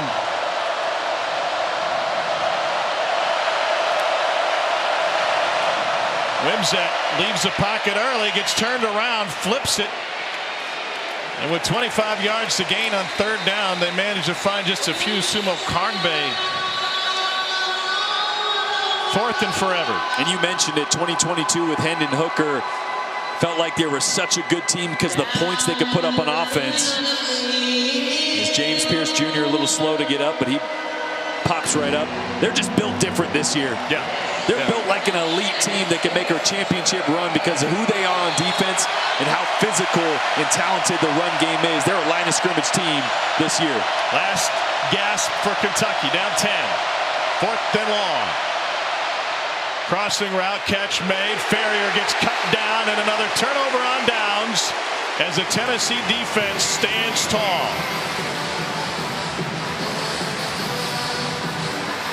Boone Carter, the talented true freshman with the big play there. We showed it earlier with the win here tonight, which seems all but secured. The playoff chances jump up to almost 70% for this Tennessee team. A big swing game. They lost this with Georgia still on the horizon. It would have been really tough to make that work, but in the driver's seat now with the game against Mississippi State and then the big matchup against Georgia 2 weeks from now. .219 to play. Fourth possession for Tennessee that starts in Kentucky territory. And Dylan Sampson. Man, just muscles his way to a gain of 8. I want to focus on Kentucky for just 1 second. The chips were stacked against them. They came into this building. They came into the week with heavy hearts after the passing of Dee Stoops, Mark Stoops' mother, back in Youngstown, Ohio. He was obviously, and for good reason, kind of thrown off of his coaching rhythm. It was a very emotional, tough week for him. Somehow, they mustered enough to stay in the game against a top 10 opponent. they battle tonight. We've got a 2-minute timeout. Tennessee trying to put a ribbon on this one. Up 10 with 2 to go against the Cats. A long week for the Stoops brothers, and they're hoping to cap it off with an upset win and Kentucky's first ever against a top 10 team on the road in Neyland Stadium. But Tennessee is moments away from putting the finishing touches on this one. Dylan Sampson straight ahead, first down run for Sampson, and Kentucky uses a quick timeout. Dee Stoops was a matriarch of a football family. Timeout. 6 children, including the football playing and coach's sons that you know so well. Mark and Mike, Bob, of course, they all played football at Iowa. They all wore the same number 41. And the father, Ron, who passed away while coaching a high school football game, was buried with that number 41 Iowa jersey. There's been national championships. Mike Stoops was a head coach at Arizona, and Mark with a tremendous run at Kentucky. Josh Heupel knows the Stoops family well. Not only was he a quarterback for Bob Stoops, but he was on Mike's staff at Arizona as well. And we asked him about Dee, and he said she was the perfect football mom. Every post game, she was right outside the locker room as both a player and a coach at Oklahoma and at Arizona, with his coaching stint at Oklahoma as well. And it's been a tough run for both of those guys with the loss of parents recently. And he thought that not as a distraction, but just the energy that Mark Stoops had to put forth. Go back to Youngstown for the funeral, which his sister spoke at, and getting back on track to try and motivate this team that was riddled with injuries might be too much to overcome, but they didn't play like it. 1:45 and rolling, and Kentucky has a pair of timeouts left. I'm going to let this thing go. And now you pay it forward for Tennessee. A win here tonight. They stay in the college football playoff race. They have the huge game coming up against Georgia. And you see what Josh Heupel has put together. And with their backs against the wall, we talked about the different styles they play. How do they match up with Georgia? I think they match up really well, especially because this is not the Georgia team, especially on offense, with Carson Beck that we're used to seeing. 3 interceptions again today. That's his 3rd game this year with 3 interceptions. They struggled early with Florida today. DJ Lagway hurt, had to go to a young quarterback, so Georgia ended up pulling away. But this defense against Carson Beck right now, I feel not great, but pretty dang good as a Tennessee fan. Timeout. Kentucky. Kentucky takes a timeout. It's the defense that sets them up for success. They're going to hold another opponent under 20 points for the 8th time, the first time since before Neil Armstrong walked on the moon. Here they are against ranked opponents, and here's the illustration of one issue that could be coming for Tennessee. NC State no longer ranked. Oklahoma no longer ranked. Those 2 teams especially don't carry as much weight when it comes to the playoff committee and how they view those 2 teams. So as an at-large berth with a lot of stiff competition, it really on November 16th puts more emphasis on getting that win on the road at Georgia. Here's what it would look like today. 12-team college football playoff. You see BYU is the 9 seed. They would be the Big 12 champions, and that's why you don't necessarily get the top 4 teams to get buys, but the top 4 conference champions that get buys. And the SEC championship still very alive for this Tennessee team. Obviously, with Georgia on the horizon, Texas A&M right here. I don't know if I'm crossing them out completely, but they lost a big one to South Carolina. And they lost in a big way as well. They had the opening loss to Notre Dame. Here's Sampson again. Cole, in your mind, what role do style points play if you're trying to get in that large berth into a 12-team playoff? We don't know exactly how this is going to work, Tom, so I would say I wouldn't want to risk it. You know, they always say don't let it go to the judges. That was Dana White's famous words all the way to his fighters, try to finish it. And so if it's going to be an at-large, there will be something like that involved. I would say you'd want to be as impressive as possible. So look back on this one. Feels impressive given everything they had to handle from Kentucky. And I think it also feels like a Tennessee team that we talked about that plays different styles, leaning on the defense, not as high profile. They might be playing more close games than they had in the past, looking back to like 22, for example. Yeah, which that's fine because they find a way to control it. They find a way to get momentum and win late, get the offense going after slow starts. And still just scratching at the surface. There was still just a couple of those deep shots that could have hit big today. Offense is still very capable of putting up a lot of points. Just still a hair off here, a hair off there. But thanks to this elite defense, if you score 20, you're winning if you're Tennessee. They've done that 8 times already. For more, let's get you down the field. Here's Cole Cubelic. Coach Heupel, I know we all want perfect football. We all want a perfect game. But sometimes when an individual game means a little bit more, it makes it feel a little bit better when you have to kind of fight and win it in an old school manner. Is that the case here tonight? Yeah, we fought tonight. Played good football in the second half. There's just so much more left out there for us. And we just got to find a way to get on the right side of it. Turnovers offensively early, missed kicks, penalties that put you out of it. We're close. We got to put it all together. And the good news for Tennessee is our best football is still out there. We got to go get to it as fast as we can. You emphasized to our crew earlier this year and when we met with you this game, you want to try to win different style fights in different ways. I don't think anybody can pick a fight with this defensive line and win. Yeah, D-line's playing their butt off. Some things early in the game, just communication, gap integrity that we got to be better on. But I love the fight, the resiliency of this group, man. They answer the bell. They compete hard. We got to continue to get smarter. But tonight's a good night for the Orange. Dylan Sampson becomes the school's all-time single-season leader in touchdown rushes. This may be a little bit of a roller coaster for him individually tonight, but what does he mean to this team, and what does it mean to him to get the record? Yeah, listen, this game's never going to be perfect. I'll take his competitive makeup every day.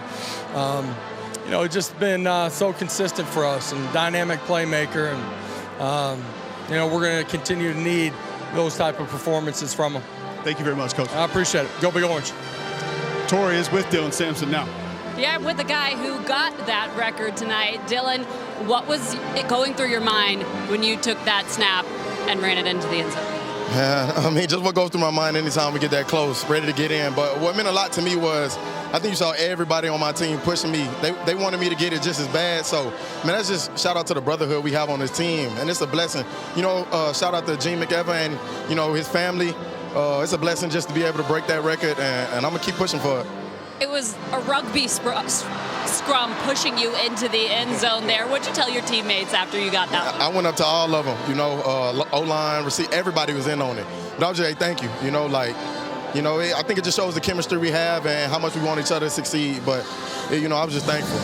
The ball boys kept that ball for you. You told us this week that your parents wanted you to keep it. What are they going to think of that one? Yeah, they're going to be so happy. I know they're proud of me. I can't wait to go talk to them. I'm going to give them the ball. You should. Thank you so much, Dylan. Appreciate it. Thank you. From homecoming king at Dutchtown High School in Baton Rouge to the all-time single-season touchdown rushing record holder at Tennessee, and more likely in store for this Tennessee program. They get a 10-point win over Kentucky. What a fun one tonight. So for Tori Petrie, Cole Cubelic, Jordan Rogers, our fantastic crew, I'm Tom Hart. Thanks for watching tonight, where Tennessee stays in the college football playoff hunt.